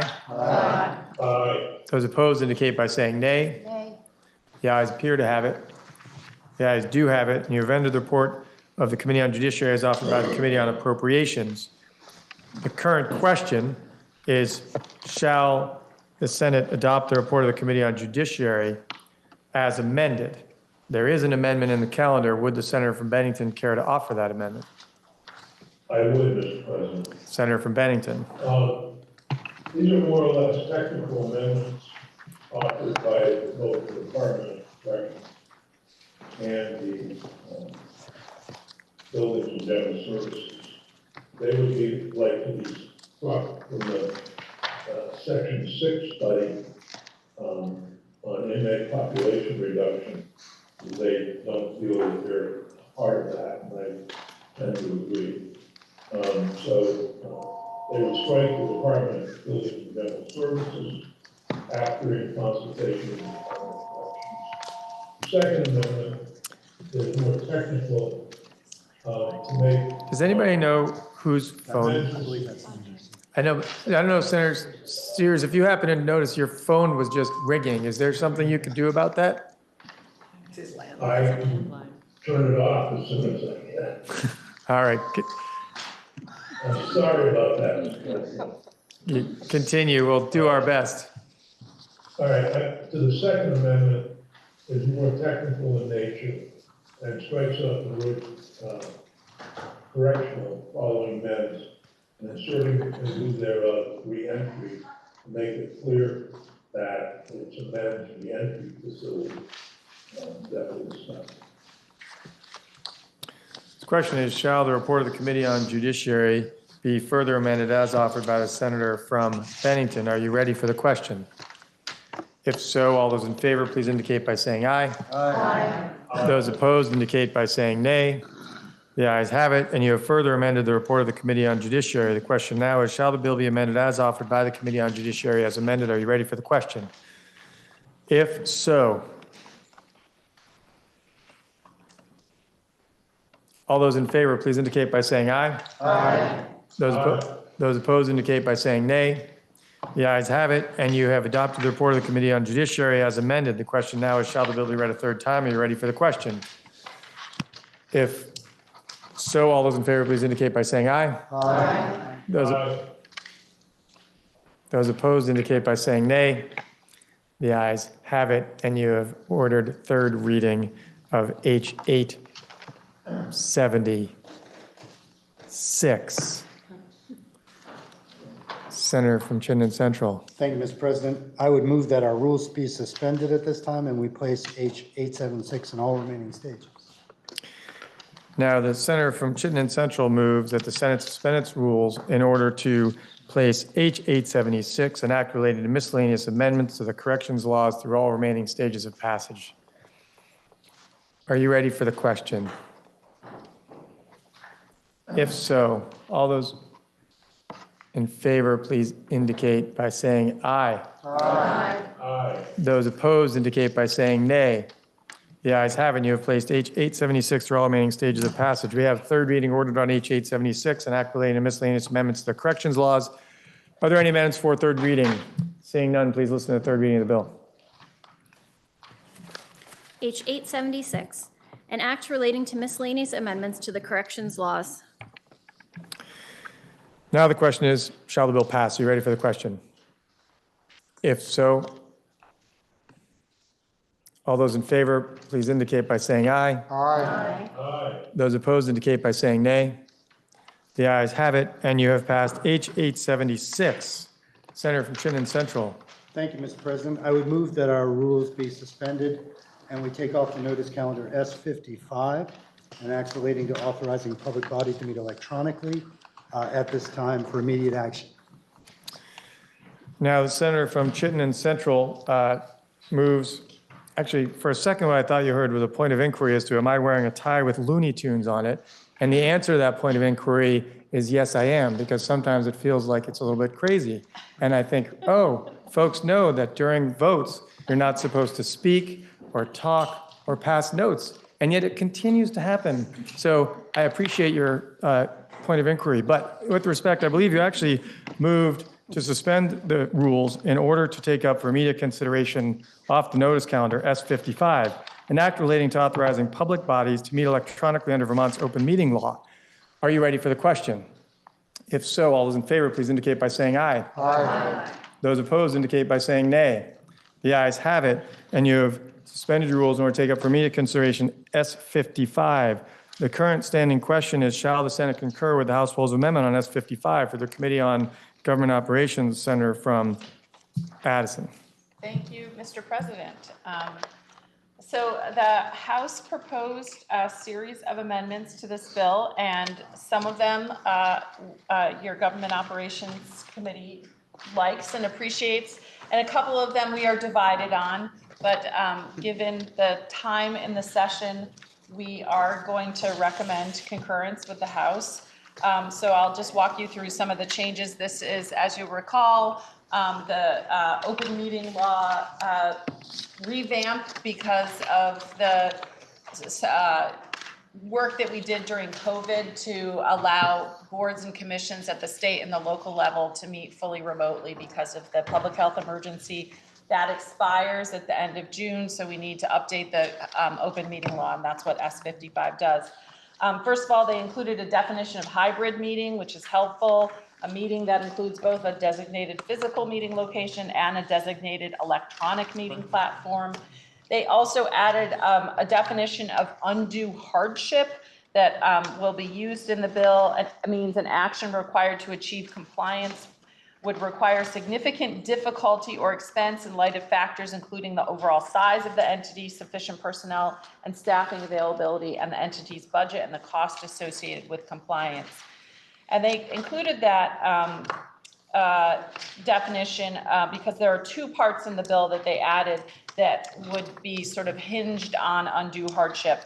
And one is about public bodies posting videos of their electronic meetings, saying that a municipality does not have to do it if it imposes an undue hardship on the municipality, meaning that they don't have a website or it costs them too much money to do it.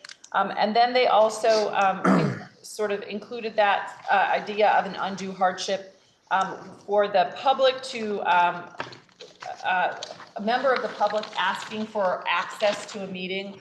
If the meeting is being held in person and somebody needs electronic access, or if the meeting is being held electronically and somebody needs physical location access, your Government Operations Committee created a process by which somebody could request that access and have it granted, except for in fairly limited circumstances. The House expanded those circumstances and created this concept of an undue hardship on the municipality or the body itself. That was one of the provisions that we didn't love in the Senate Government Operations Committee. And they also extended the requirement for hybrid meetings at the state level until January 1st, 2025.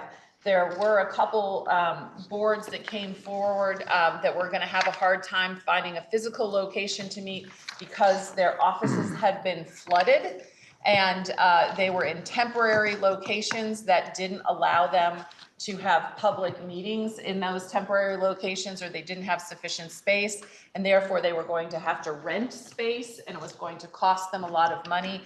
So I think what we would have preferred is a narrow extension of that, but they did it as sort of everybody extension until January 1st, 2025. And after that, all state boards that are non-advisory boards would have to meet in hybrid fashion. Remember, if you recall, advisory boards have the option of meeting either fully remotely, all in person, or hybrid. And then you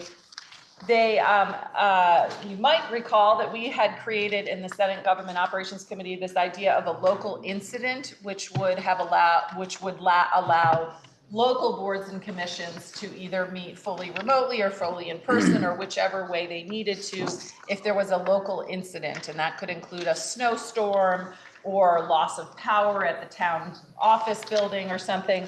They included some, what we think is slightly awkward language, but basically it's a threat that a member of the public body believes may place the member or another person in reasonable apprehension of death or serious bodily injury, which is a long way of saying that if a member of a public body has received what is a credible death threat, that would be a reason to meet remotely or to not meet at all. So we're fine with that. It's a little awkward phrasing, but of course, well, we're not fine with anybody receiving death threats, of course, but that exception is completely reasonable. And that is basically the changes they made. So while we would have liked to not have as many exceptions for people to not get access to meetings, in general, we are fine with it. And we hope that the committee that was created, the study committee chaired by the Secretary of State, will be able to address some of the issues about meeting access in the future. So with that, Mr. President, we are recommending concurrence with the House proposal of amendment. Thank you. Senator from Chittenden Central. Thank you, Mr. President. Your Senate Government Operations Committee worked really hard the first step, half of this biennium, to expand access and transparency for all Vermonters, regardless of whether they have a disability or no transportation or childcare issues or perhaps no internet. I'm deeply disappointed that the House Government Operation Committee made changes to continue to make it difficult for some people to access and fully participate in local democracy.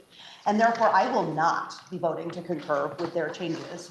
I do, however, wonder if I might ask my chair a quick question, because as she was giving the report, concern arose for me. Senator from Addison is interrogated as a reporter. Thank you. Mr. President, could you remind me when the all remote allowance that we passed last year expires? Because my recollection is that it's July 1st, 2024. Yes, July 1st, 2024. I may have misspoken. No, thank you. I think the senator, my concern is that if the hybrid aspect of this doesn't go into effect until January 1st, 2025, and the all remote expires, that what it's actually going to do is make all those state boards have to meet in person, and they don't have offices. I guess still asking a question. I thought I was opining. I don't know what I'm doing. I'm sorry, are you still, Senator from Madison. am I still being? Maybe I'm asking you a interrogated? question. I don't know. It is a lot, has been a long day. Mr. President, I believe what would happen is that they would have to meet. I actually, that is an excellent question, Senator, and I would actually like to take a 30-second and consult with counsel. We will take a recess till Thank follow the you. gavel.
and also. What about the, How's it? what about the highway?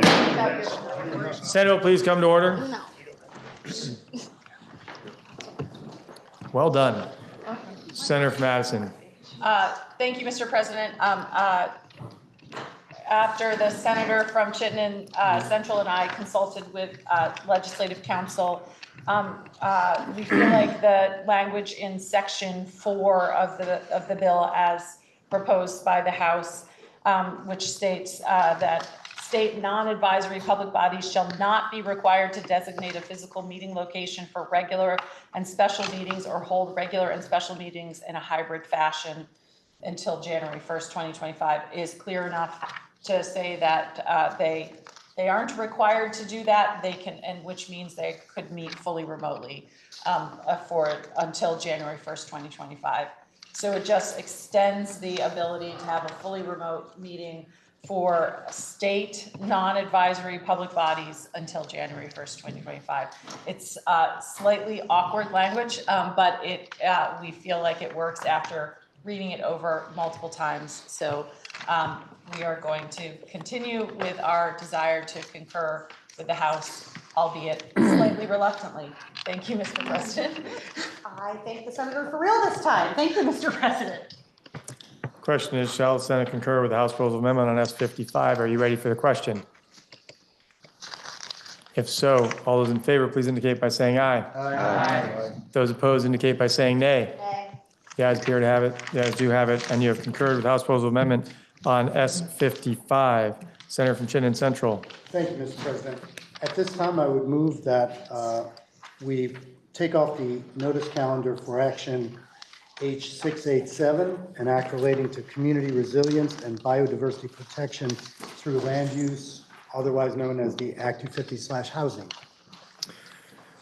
The senator from Chittenden Central has moved that the Senate suspend its rules in order to take up for immediate consideration off the calendar for notice H687, an act relating to community resilience and biodiversity protection through land use.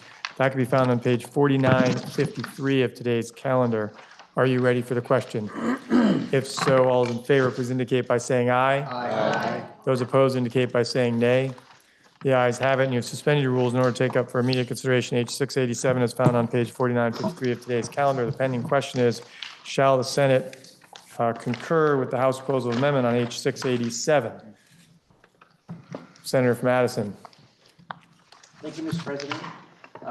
I'm reporting this out. There's an amendment that's being distributed by the Secretary of Pages, and it's being offered by the senators listed on the top. And just to point out in part, that includes the chairs of both Senate Natural Resources, Senate Finance, and Senate Economic Development. People are familiar with this bill. It is, I think, honestly, I've never seen a bill that had so many participants working on it in so many ways to bring together so many different points of view.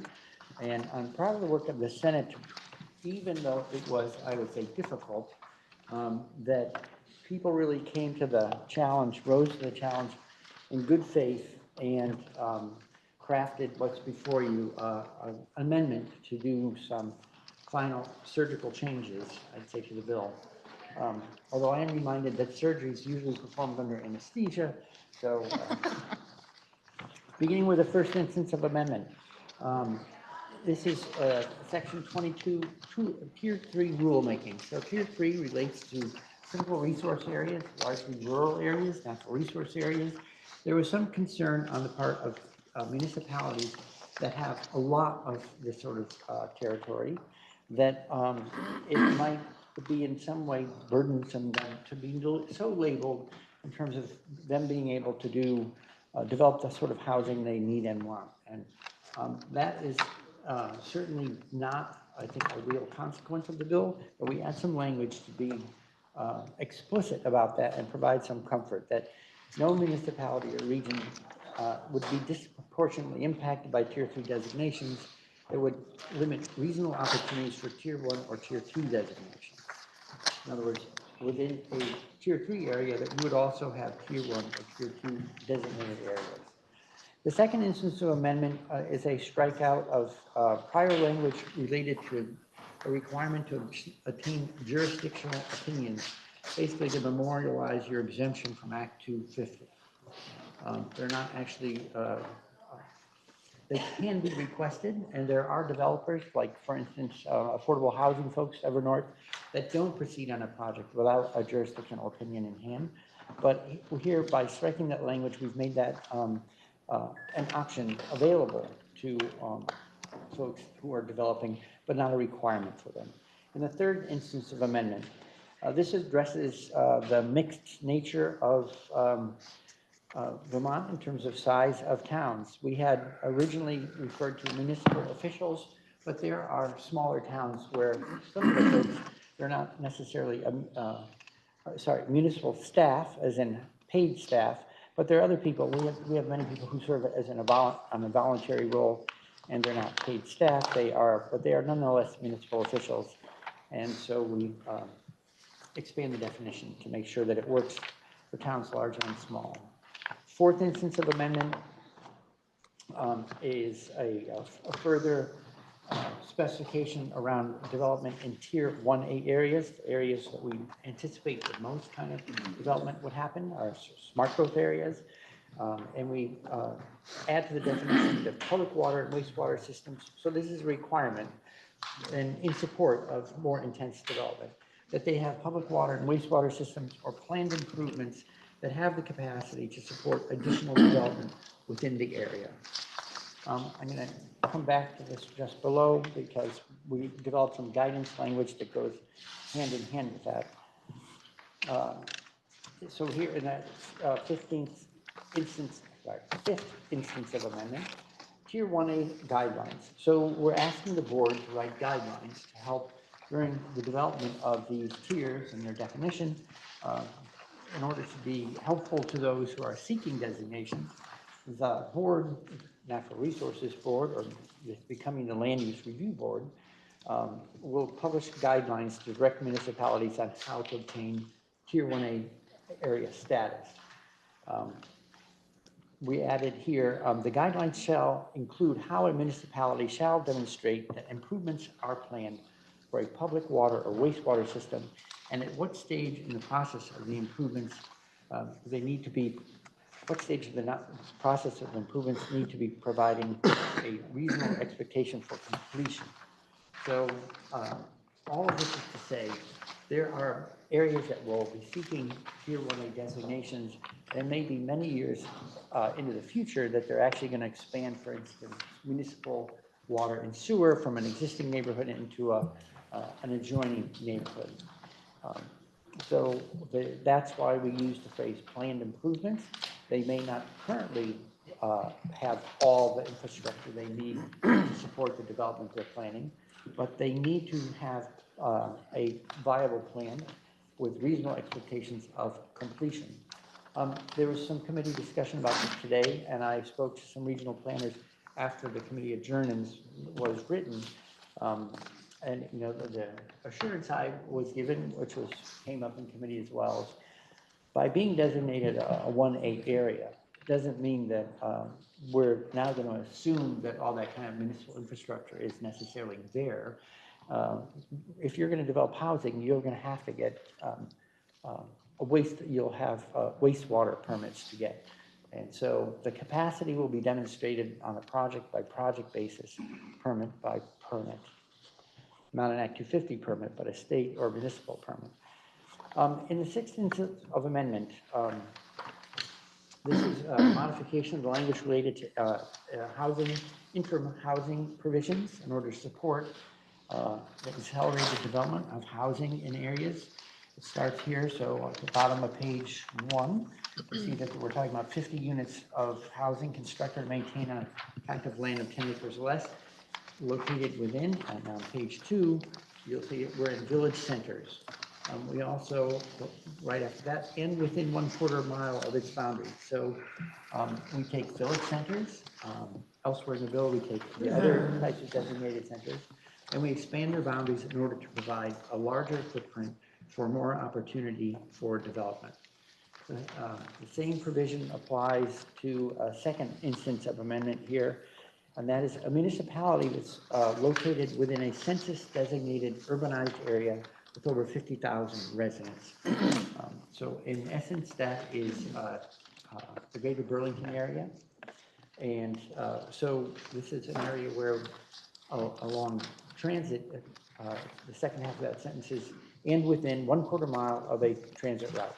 You'll see below a definition of transit route, but I think basically public transportation. So the concept there is if you already have a well-developed highway system with transit routes, you're in an urbanized area, a densely developed area to begin with, why not make it easier to do more infill housing along those transit paths? Particularly because it will also provide an opportunity for folks who live there not to necessarily have to use a car.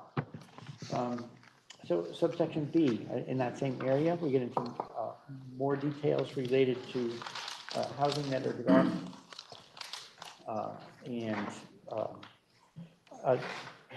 One of the things we had to address is when you draw a boundary around a village area, you will cut through parcels. And how do you know if a parcel is in or out of the designated area? So for instance, you'll see in the middle of the paragraph there that at least 51% of the parcel shall be located within the 1/4 mile in order to be treated as part of the special treatment under this section. And then we also have, there are towns where one town's village center or a designated area can extend into another municipality. And the adjacent municipality may inform the board that it does not want the exemption to extend into that area. So they have an opt-out. Seventh instance of amendment gets into accessory dwelling units, which we talked about at some length before. It's really just a refined definition. Things that have been added in recent discussion include sort of the full viability of these, so that we talk about how they need to be suitable for independent living, including sleeping, food preparation, and sanitation. And then you also need to have compliance with 2 other provisions, the sub A and sub B in terms of square footage, and that it is located within or pertinent to a single-family dwelling, whether the dwelling's existing or new. So we wanted to make sure that when you built a new house, you could also build an ADU right from the get-go. 51, towards the bottom of that page, transit route is defined. We're just citing an existing definition in law. 8th instance of amendment brings us to a municipal law, from Title 24 municipal law, and we're talking here about administrative review. We're interested in facilitating timely decision-making. You'll see in the top of the 3rd page that there is a timing provision provided. So within 120 days of an application being deemed complete, the appropriate municipal panel shall notice and warn a hearing on the application. That takes us to the 9th instance of amendment. This is related to appeals of an administrative officer at the municipal level. Current law says that any 10 persons, and then there's qualifications to follow, may ask for such an appeal, file such an appeal. The number is moved to 20 to try to, I think, we want there to be an opportunity to appeal, but set a slightly higher threshold in terms of the extent of the concern. And so 10 becomes 20.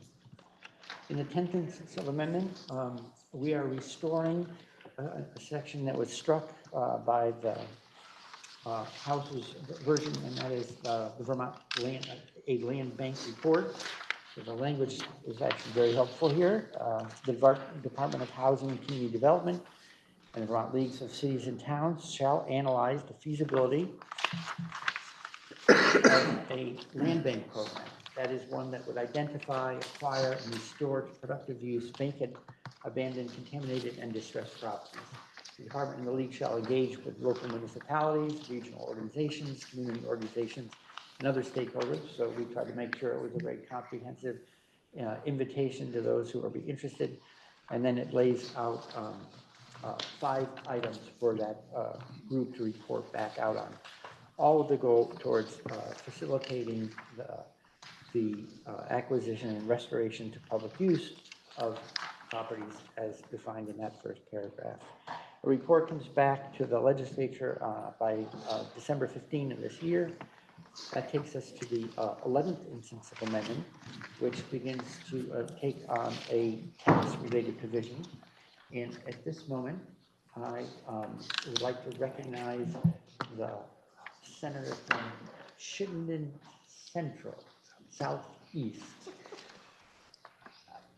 Thank you, Mr. Southwest. President. I will assume I've been yielded the floor. I've been yielded the floor. Thank you, Mr. President. I'm going to walk through a few parts of this amendment. In the 11th instance of amendment, what you're going to see here is something the House sent over, which definitely is good policy.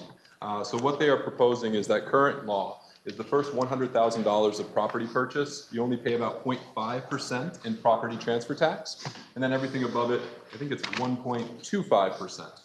That has been in effect since we heard the 80s, and so this actually will increase that 0.5% to $200,000, so that people will pay less on the first $200,000 of the homes they buy in the great state of Vermont.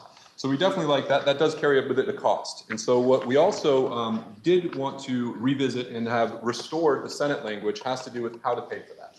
So what we have proposed in this amendment is that we are reinstituting the, or we're restating, replacing their proposal of amendment that would have taxed all properties over $750,000 at the higher property transfer tax. Instead, we're really going back to what the Senate proposed, which I think has a lot of merit, that the your Senate Finance Committee and others see a lot of value in, which is to, in fact, really focus on second homes. And so this is restoring the language that would charge this additional property transfer tax on properties, residential dwellings, that are not qualified as a home site through declarations when they file taxes, or proven to be residences through a landlord declaration. So this is a way to focus this additional tax on homes that are residences that are identified to be second homes. So that second home, that was what the Senate sent over at a lower percentage rate, but in order to cover that very prudent policy of giving some relief to all homes up to the first $200,000 worth of value, does mean that we'd have to raise that property transfer tax on identified second homes up to 3.4% of the value. So this amendment is proposing to increase that amount that we had sent over to the House to 3.4% to cover the cost of that very prudent policy sent over from the House that makes a lot of sense, as well as some additional funding changes that you would also see still in this same section at the top of the following page, which is not numbered, appropriating $6.1 million to the Vermont Housing and Conservation Trust Fund. All the other language you saw when it left the Senate, so that shouldn't be it shouldn't be new to you. Important in this is that the other aspect of this is we have added back some language that we sent over there regarding the property freeze incentive for properties in our designated areas or in our downtowns, that this is a program that will allow them to, as they're rehabilitating them and working to make them better, they will be able to freeze that property value so as to have them give them enough time in order to improve the property to bring them back to be habitable. We also included some new language. Yes, I'm not sure if this is new language from what we sent over to the House, but what we did have discussion today is about how this is qualifiable in a TIP district, as long as the municipal or jurisdictional body that oversees that TIP district can in fact approve of the qualification for this program to freeze their property valuation. Other than that, the same exemptions that you'd seen previously are in here, and I would really like to yield, if I may, to my seatmate and colleague from Chittenden Southeast, who has been very involved in this very important bill since the beginning, to fill in the holes on anything I didn't quite offer there, Mr. President. Senator from Chittenden Southeast yields to other senators from Chittenden Southeast. Thank you, Mr. President. My seatmate did not stutter. He gave a great report and did a lot of work on that provision. I will say we believed a lot of the policy coming back over to us from the House was prudent.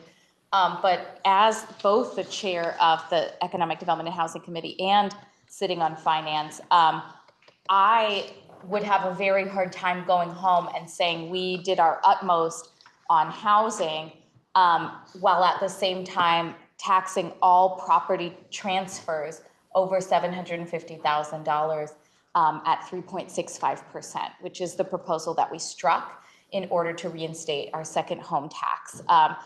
We received that language with an exemption for farm property, and we included that same exemption in our language around the second home tax for farm property, and again for seasonal properties, AKA deer camps, as well as gave the commissioner the same extra month to start implementing this second home tax. But I do just want to state that the proposal that came over to us while exempting farm property did not exempt motels that would be turned into permanent housing. It did not exempt affordable housing projects. It did not exempt commercial to residential turnover of property. It did not exempt commercial property. That would have been a really large tax, a new tax on the transfer of any kind of property that we transfer in the state. And I will just speak for myself. I believe, and we heard this in Senate Finance, you get less of what you tax. And we have one of the highest second home rates in the country. I think we could stand to have a few more second homes if people feel unwelcome by such a tax, and that that property can go back into the hands of a permanent resident, a family that has folks who are working here and populating our schools. But overall, what I want to say is that it was just a really unique and wonderful thing that Senate Natural Resources, Senate Economic Development, and Senate Finance, which just added my seatmate here to the other 6, was able to sit together for most of the last week to complete this work. I believe we're really united in this proposal, and that's a wonderful thing to see coming out of many, many years of trying to get the engine started on Act 250 reform. And it's just really nice to see all these names on this amendment and know that we'll do right by Vermonters who want us to balance housing, conservation, and smart financial policy. Thank you, Mr. President. Thank you, Senator from Chittenden Southeast. Senator Madison. Thank you, Mr. President. So that takes us all the way through the 15th and final instance of amendment, which is effective date, and that completes our report. Question now is, shall the House proposal of amendment to HH 687 be further amended as proposed by Senators Gray, Cummings, Romney, Hinsdale, Chittenden, Clarkson, Harrison, McCormick, Watson, and White? Are you ready for that question? If so, all those in favor signify by saying aye. Aye. All those opposed, nay. No. The ayes appear to have it. The ayes do have it, and you have concurred with further proposals on amendment on H 687. With that, I believe the senator from Addison wanted to move through some confirmations. Yes, thank you, Mr. President. I move first that we take up the amendments on page 4973 of today's calendar. Those that are not underlined, starting with Rob Campanelli of Warren and moving through James B. Stewart of Pittsford, take them up as a group without debate. I believe that's the, do we have to suspend our rules? Suspend our rules to take them up as a group without debate, Mr. President. Thank you. Yes, thank you, Senator. The senator from Addison has moved that our rules be suspended in order to take up as a group and without report those names that are not underlined on page 497 of today's calendar. Are you ready? And 4. Are you ready for that question? If so, all those in favor signify by saying aye. Aye. All those opposed, nay. The ayes have it, and you have suspended the rules in order to take up the non-underlying names on those two pages without rule. And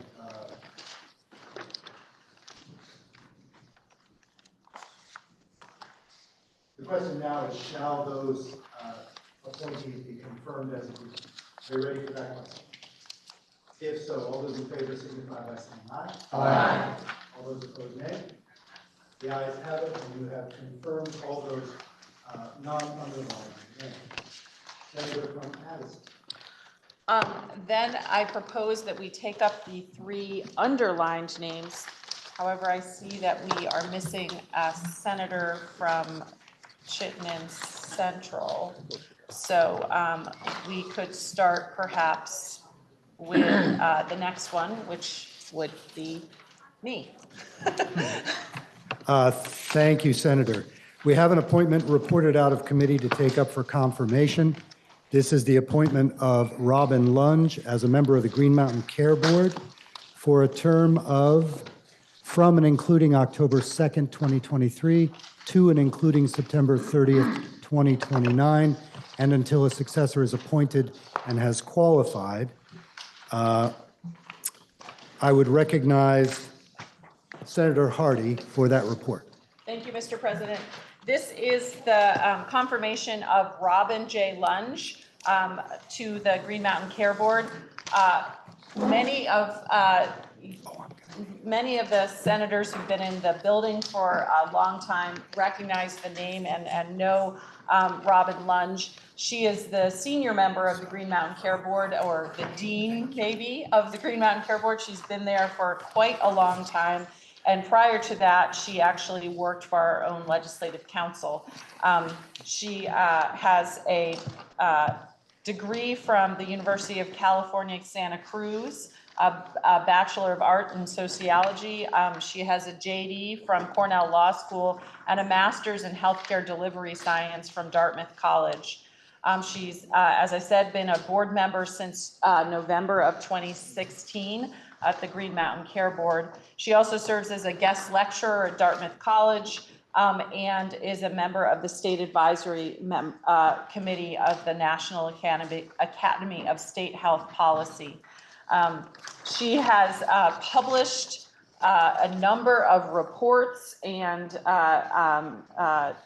academic articles, and she's served as a counsel at Legislative Council, the Department of Banking, Insurance, and Securities, formerly known as FISCA. She was the policy director for the National Legislative Association on Prescription Drug Prices, and has worked both here in the state of Vermont and also in Washington, D.C. on health policy for a number of organizations. She's been a visiting instructor at Middlebury College and adjunct professor at Franklin Pierce University and at Woodbury College. As I said, has published a number of reports and policy papers and academic and journal articles. She has a very lengthy CV. She is highly qualified for this position. We just confirmed her last year for a 1-year position, and she was reappointed now for a 6-year position on the board. Your Committee on Health and Welfare enthusiastically supports Robin Lunge for reappointment to the Green Mountain Care Board on a vote of 5-0-0, and we ask the body for their support as well. Thank you, Mr. President. So the question is, shall the appointment of Robin Lunge as a member of the Green Mountain Care Board be confirmed by the Senate? Are you ready for the question? Roll call. Senator from Rutland has requested a roll. Are you ready for the question? If so, the secretary shall commence to call the roll.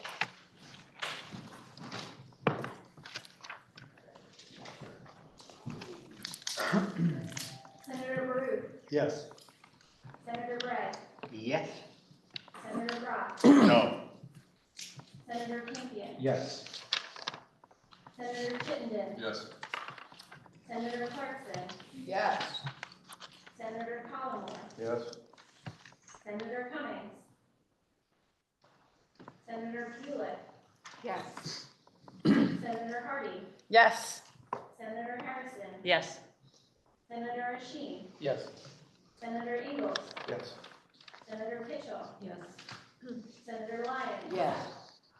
Senator McDonald, Yes. Senator McCormick, Yes. Senator Norris, Yes. Senator Perchlik, Yes. Senator Ron Hinsdale, Yes. Senator Sears. Senator Sears. Yes. Senator Starr. Yes. Senator Bielovsky. Yes. Senator Watson. Yes. Senator Week. Yes. Senator Westman. Yes. Senator White. Yes. Senator Williams. Yes. Senator Renner. Yes. Senator Cummings. Yes.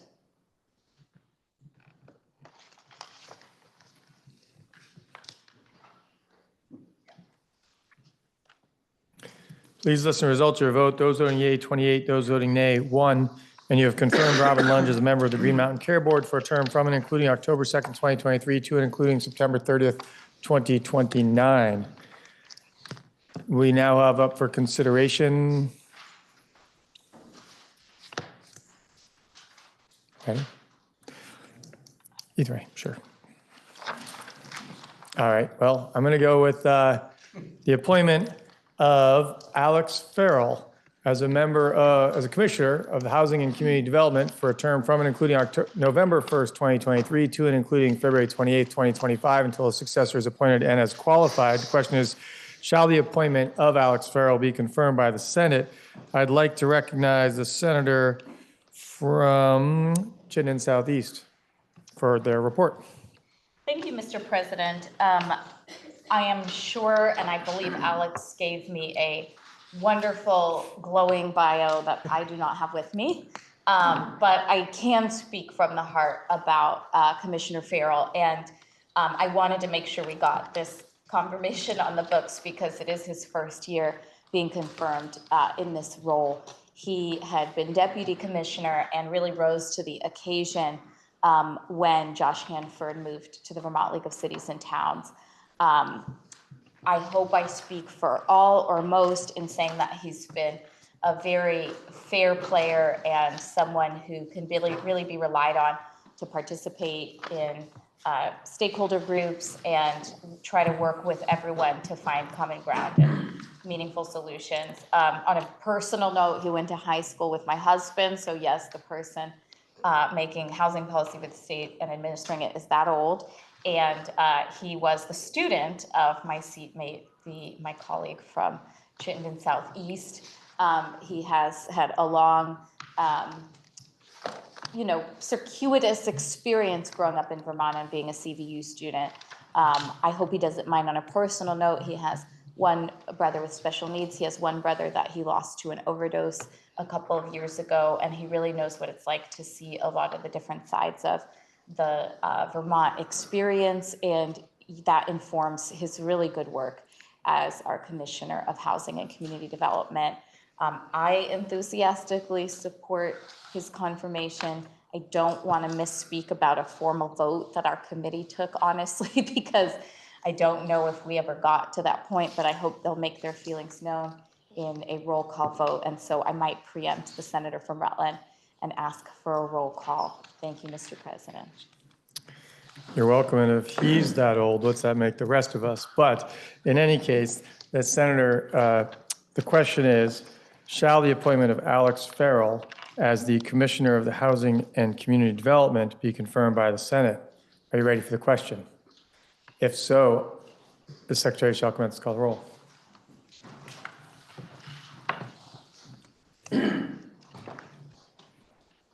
Senator Baru. Yes. Senator Gray. Yes. Senator Brock. Yes. Senator Campion. Yes. Senator Chittenden. Yes. Senator Clarkson. Yes. Senator Collmore. Yes. Senator Cummings. Yes. Senator Hewlett. Yes. Senator Hardy. Yes. Senator Harrison. Yes. Senator Hashim. Yes. Senator Ingalls. Yes. Senator Kitchell. Yes. Senator Lyons. Yes. Senator McDonald. Yes. Senator McCormick. Yes.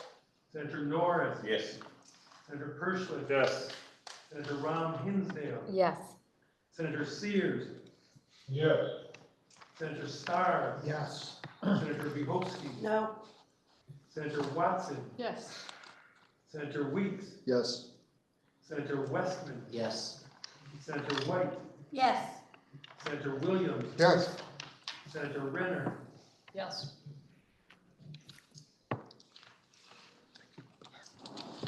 Please listen to the results of your vote. Those voting yea, 28, those voting nay, 1. And you have confirmed Alex Farrell as the Commissioner of the Housing, Community, and Community Development. We now have up for consideration the appointment of Julie Hubbard of Colchester as a member of the Cannabis Control Board for a term from and including November 1st, 2023 to and including February 28th, 2026, and until a successor is appointed and as qualified.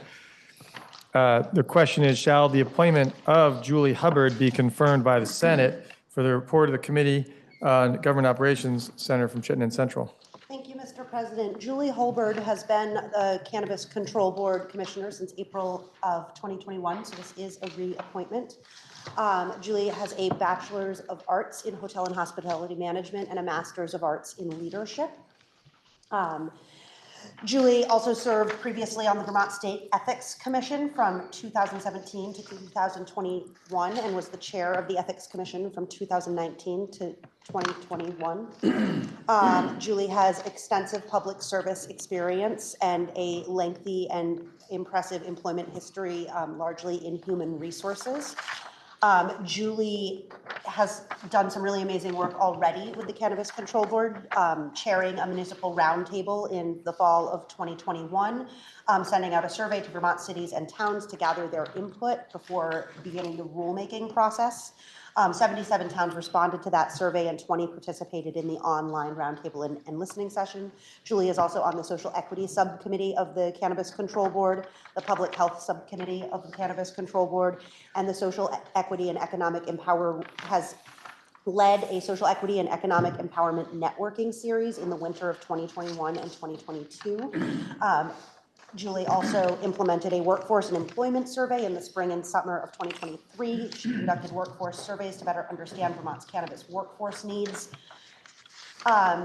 Julie also has worked extensively in the social equity program analysis and appreciative inquiry, and in collaborating with the Department of Health on the home locking bag pilot program that began in the fall of 2023.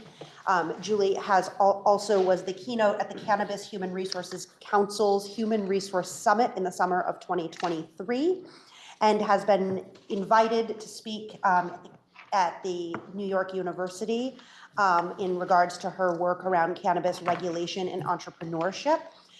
Your Senate Government Operations Committee voted on a vote of 6-0-0 to reappoint Julie Holbird to the Cannabis Control Board and ask the Senate to concur. Question is, shall the appointment of Julie Hubbard of Colchester as a member of the Cannabis Control Board be confirmed by the Senate? Are you ready for the question? Roll call. Roll call has been requested by the Senator from Rutland. Are you ready for the question? If so, Secretary shall commence to call the roll. Senator Drew. Yes. Senator Gray. Senator Brock. Yes. Senator Campion. Yes. Senator Chittenden. Yes.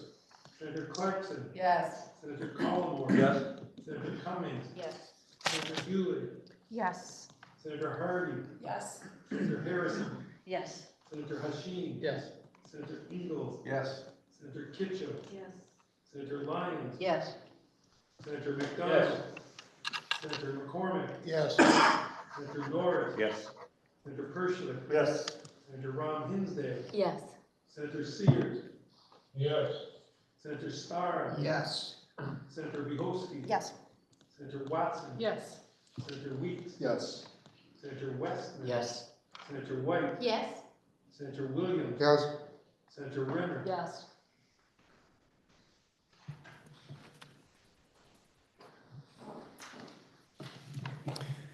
Please listen to the results of your vote. Those voting aye, 29, those voting nay, 0. And you have confirmed the appointment of Julie Hubbard as a member of the Cannabis Control Board. Senator from Chittenden Central. Thank you, Mr. President. And I thank the body. We had planned to be out at 3:30, and here we are. With that said, I would like to message our actions on those actions we took during this session. But just a note to the body about how things will proceed from here. So I will, once we've messaged our actions, I will move that we stand in adjournment until 5 p.m. Idea being for the remaining conference committees to complete their work, and for some of our folks to be in contact with the other body about final disposition of priority bills. We will come back at 5 o'clock. The idea then will be to clean up the calendar to the extent we can, and deal with things that have come back over. Then there will no doubt be a pause around 7 or so to allow more things to come in. And again, just so that you remember the rhythm from last year, it involves starting and stopping, coming in. We find out that there is nothing back from the House yet. We gavel out again. So apologies in advance for those, unfortunate moments when you're asked to come back, but we're not ready to proceed. But at 5 o'clock, I know we will have work to do. So I can confidently ask you to be back then. With that said, and thank you to the Senate Secretary, I would ask that we suspend our rules and message the actions taken in this afternoon session to the House on S55, an act relating to authorizing public bodies to meet electronically, S114, an act relating to the establishment of the Psychedelic Therapy Advisory Working Group, S183, an act relating to re-envisioning the Agency of Human Services, S195, an act relating to how a defendant's criminal record is considered in imposing conditions of release, S254, an act relating to including rechargeable batteries, S259, an act relating to climate change cost recovery, S302, an act relating to public health outreach programs, S305, an act relating to miscellaneous changes related to the PUC, H622, an act relating to emergency medical services, H655, an act relating to qualifying offenses for sealing criminal history records, H687, an act relating to community resilience and biodiversity protection through land use, H876, an act relating to miscellaneous amendments to the corrections laws, H878, an act relating to miscellaneous judiciary procedures, and H885, an act relating to approval of the amendment to the charter of the town of Berlin. Now, the Senator from Chittenden Central moves that the Senate suspend its rules in order to message your actions to the House forthwith on the following bills: S55, S114, S183, S195, S254, S259, S302, S305, H622, H655, H687, H876, H878, and H885 to the House forthwith. Are you ready for the question? If so, all those in favor, please indicate by saying aye. Aye. Those opposed indicate by saying nay. The ayes have it, and you have suspended your rules in order to message the following to the House forthwith. S55, an act relating to authorizing public bodies to meet electronically under Vermont's open meeting law. S114, an act relating to the establishment of the Psychedelic Therapy Advisory Work Group. S183, an act relating to re-envisioning the Agency of Human Services. S195, an act relating to how a defendant's criminal record is considered in imposing conditions of release. S254, an act relating to including rechargeable batteries and battery-containing products under the State Battery Stewardship Program. S259, an act relating to climate change cost recovery. S302, an act relating to public health outreach programs regarding dementia risk. S305, an act relating to miscellaneous changes related to the Public Utility Commission. H622, an act relating to emergency medical services. H655, an act relating to qualifying offenses for sealing criminal history records and access to sealed criminal history records. H687, an act relating to community resilience and biodiversity protection through land use. H876, an act relating to miscellaneous amendments to the corrections laws. H878, an act relating to miscellaneous judiciary procedures. And H885, an act relating to approval of an amendment to the charter of the town of Berlin. Senator from Chittenden Central. Thank you, Mr. President. With that, I would move that pending announcements, the Senate stand in adjournment until 5 p.m. Are there any announcements? Senator from Washington. Thank you, Mr. President. I asked the Senate Finance Committee to meet at 4. We have a proposal on the yield bill to go over, and we should do our appointments. Senator from Essex. Okay, Mr. President, I'd ask the Senate Institutions Committee on Conference to meet after the fall of the gavel and We have reached an agreement. I don't know where the House is as far as where we are with everything, but if we can get it signed and get it done through the process, it'd be helpful. Thank you. Senator from Madison. I asked the Senate Government Operations Committee to meet at 4 o'clock so we can bid farewell to our committee assistant. Thank you. Senator from Chittenden Southeast. Thank you, Mr. President. I would ask your Senate Economic Development Committee to meet as soon as possible in our committee room to do some similar things and before more than half of us have to go to Senate Finance. So 3:45 at the latest. Thank you. Are there any further announcements? Seeing none, the senator from Chittenden Central has moved that Senate House stand adjourned until recess till 5 o'clock. Are you ready for the question? If so, all those in favor, please indicate by saying aye. Aye. Those opposed indicate by saying nay. The ayes have it, and the Senate will stand in recess till 5 p.m.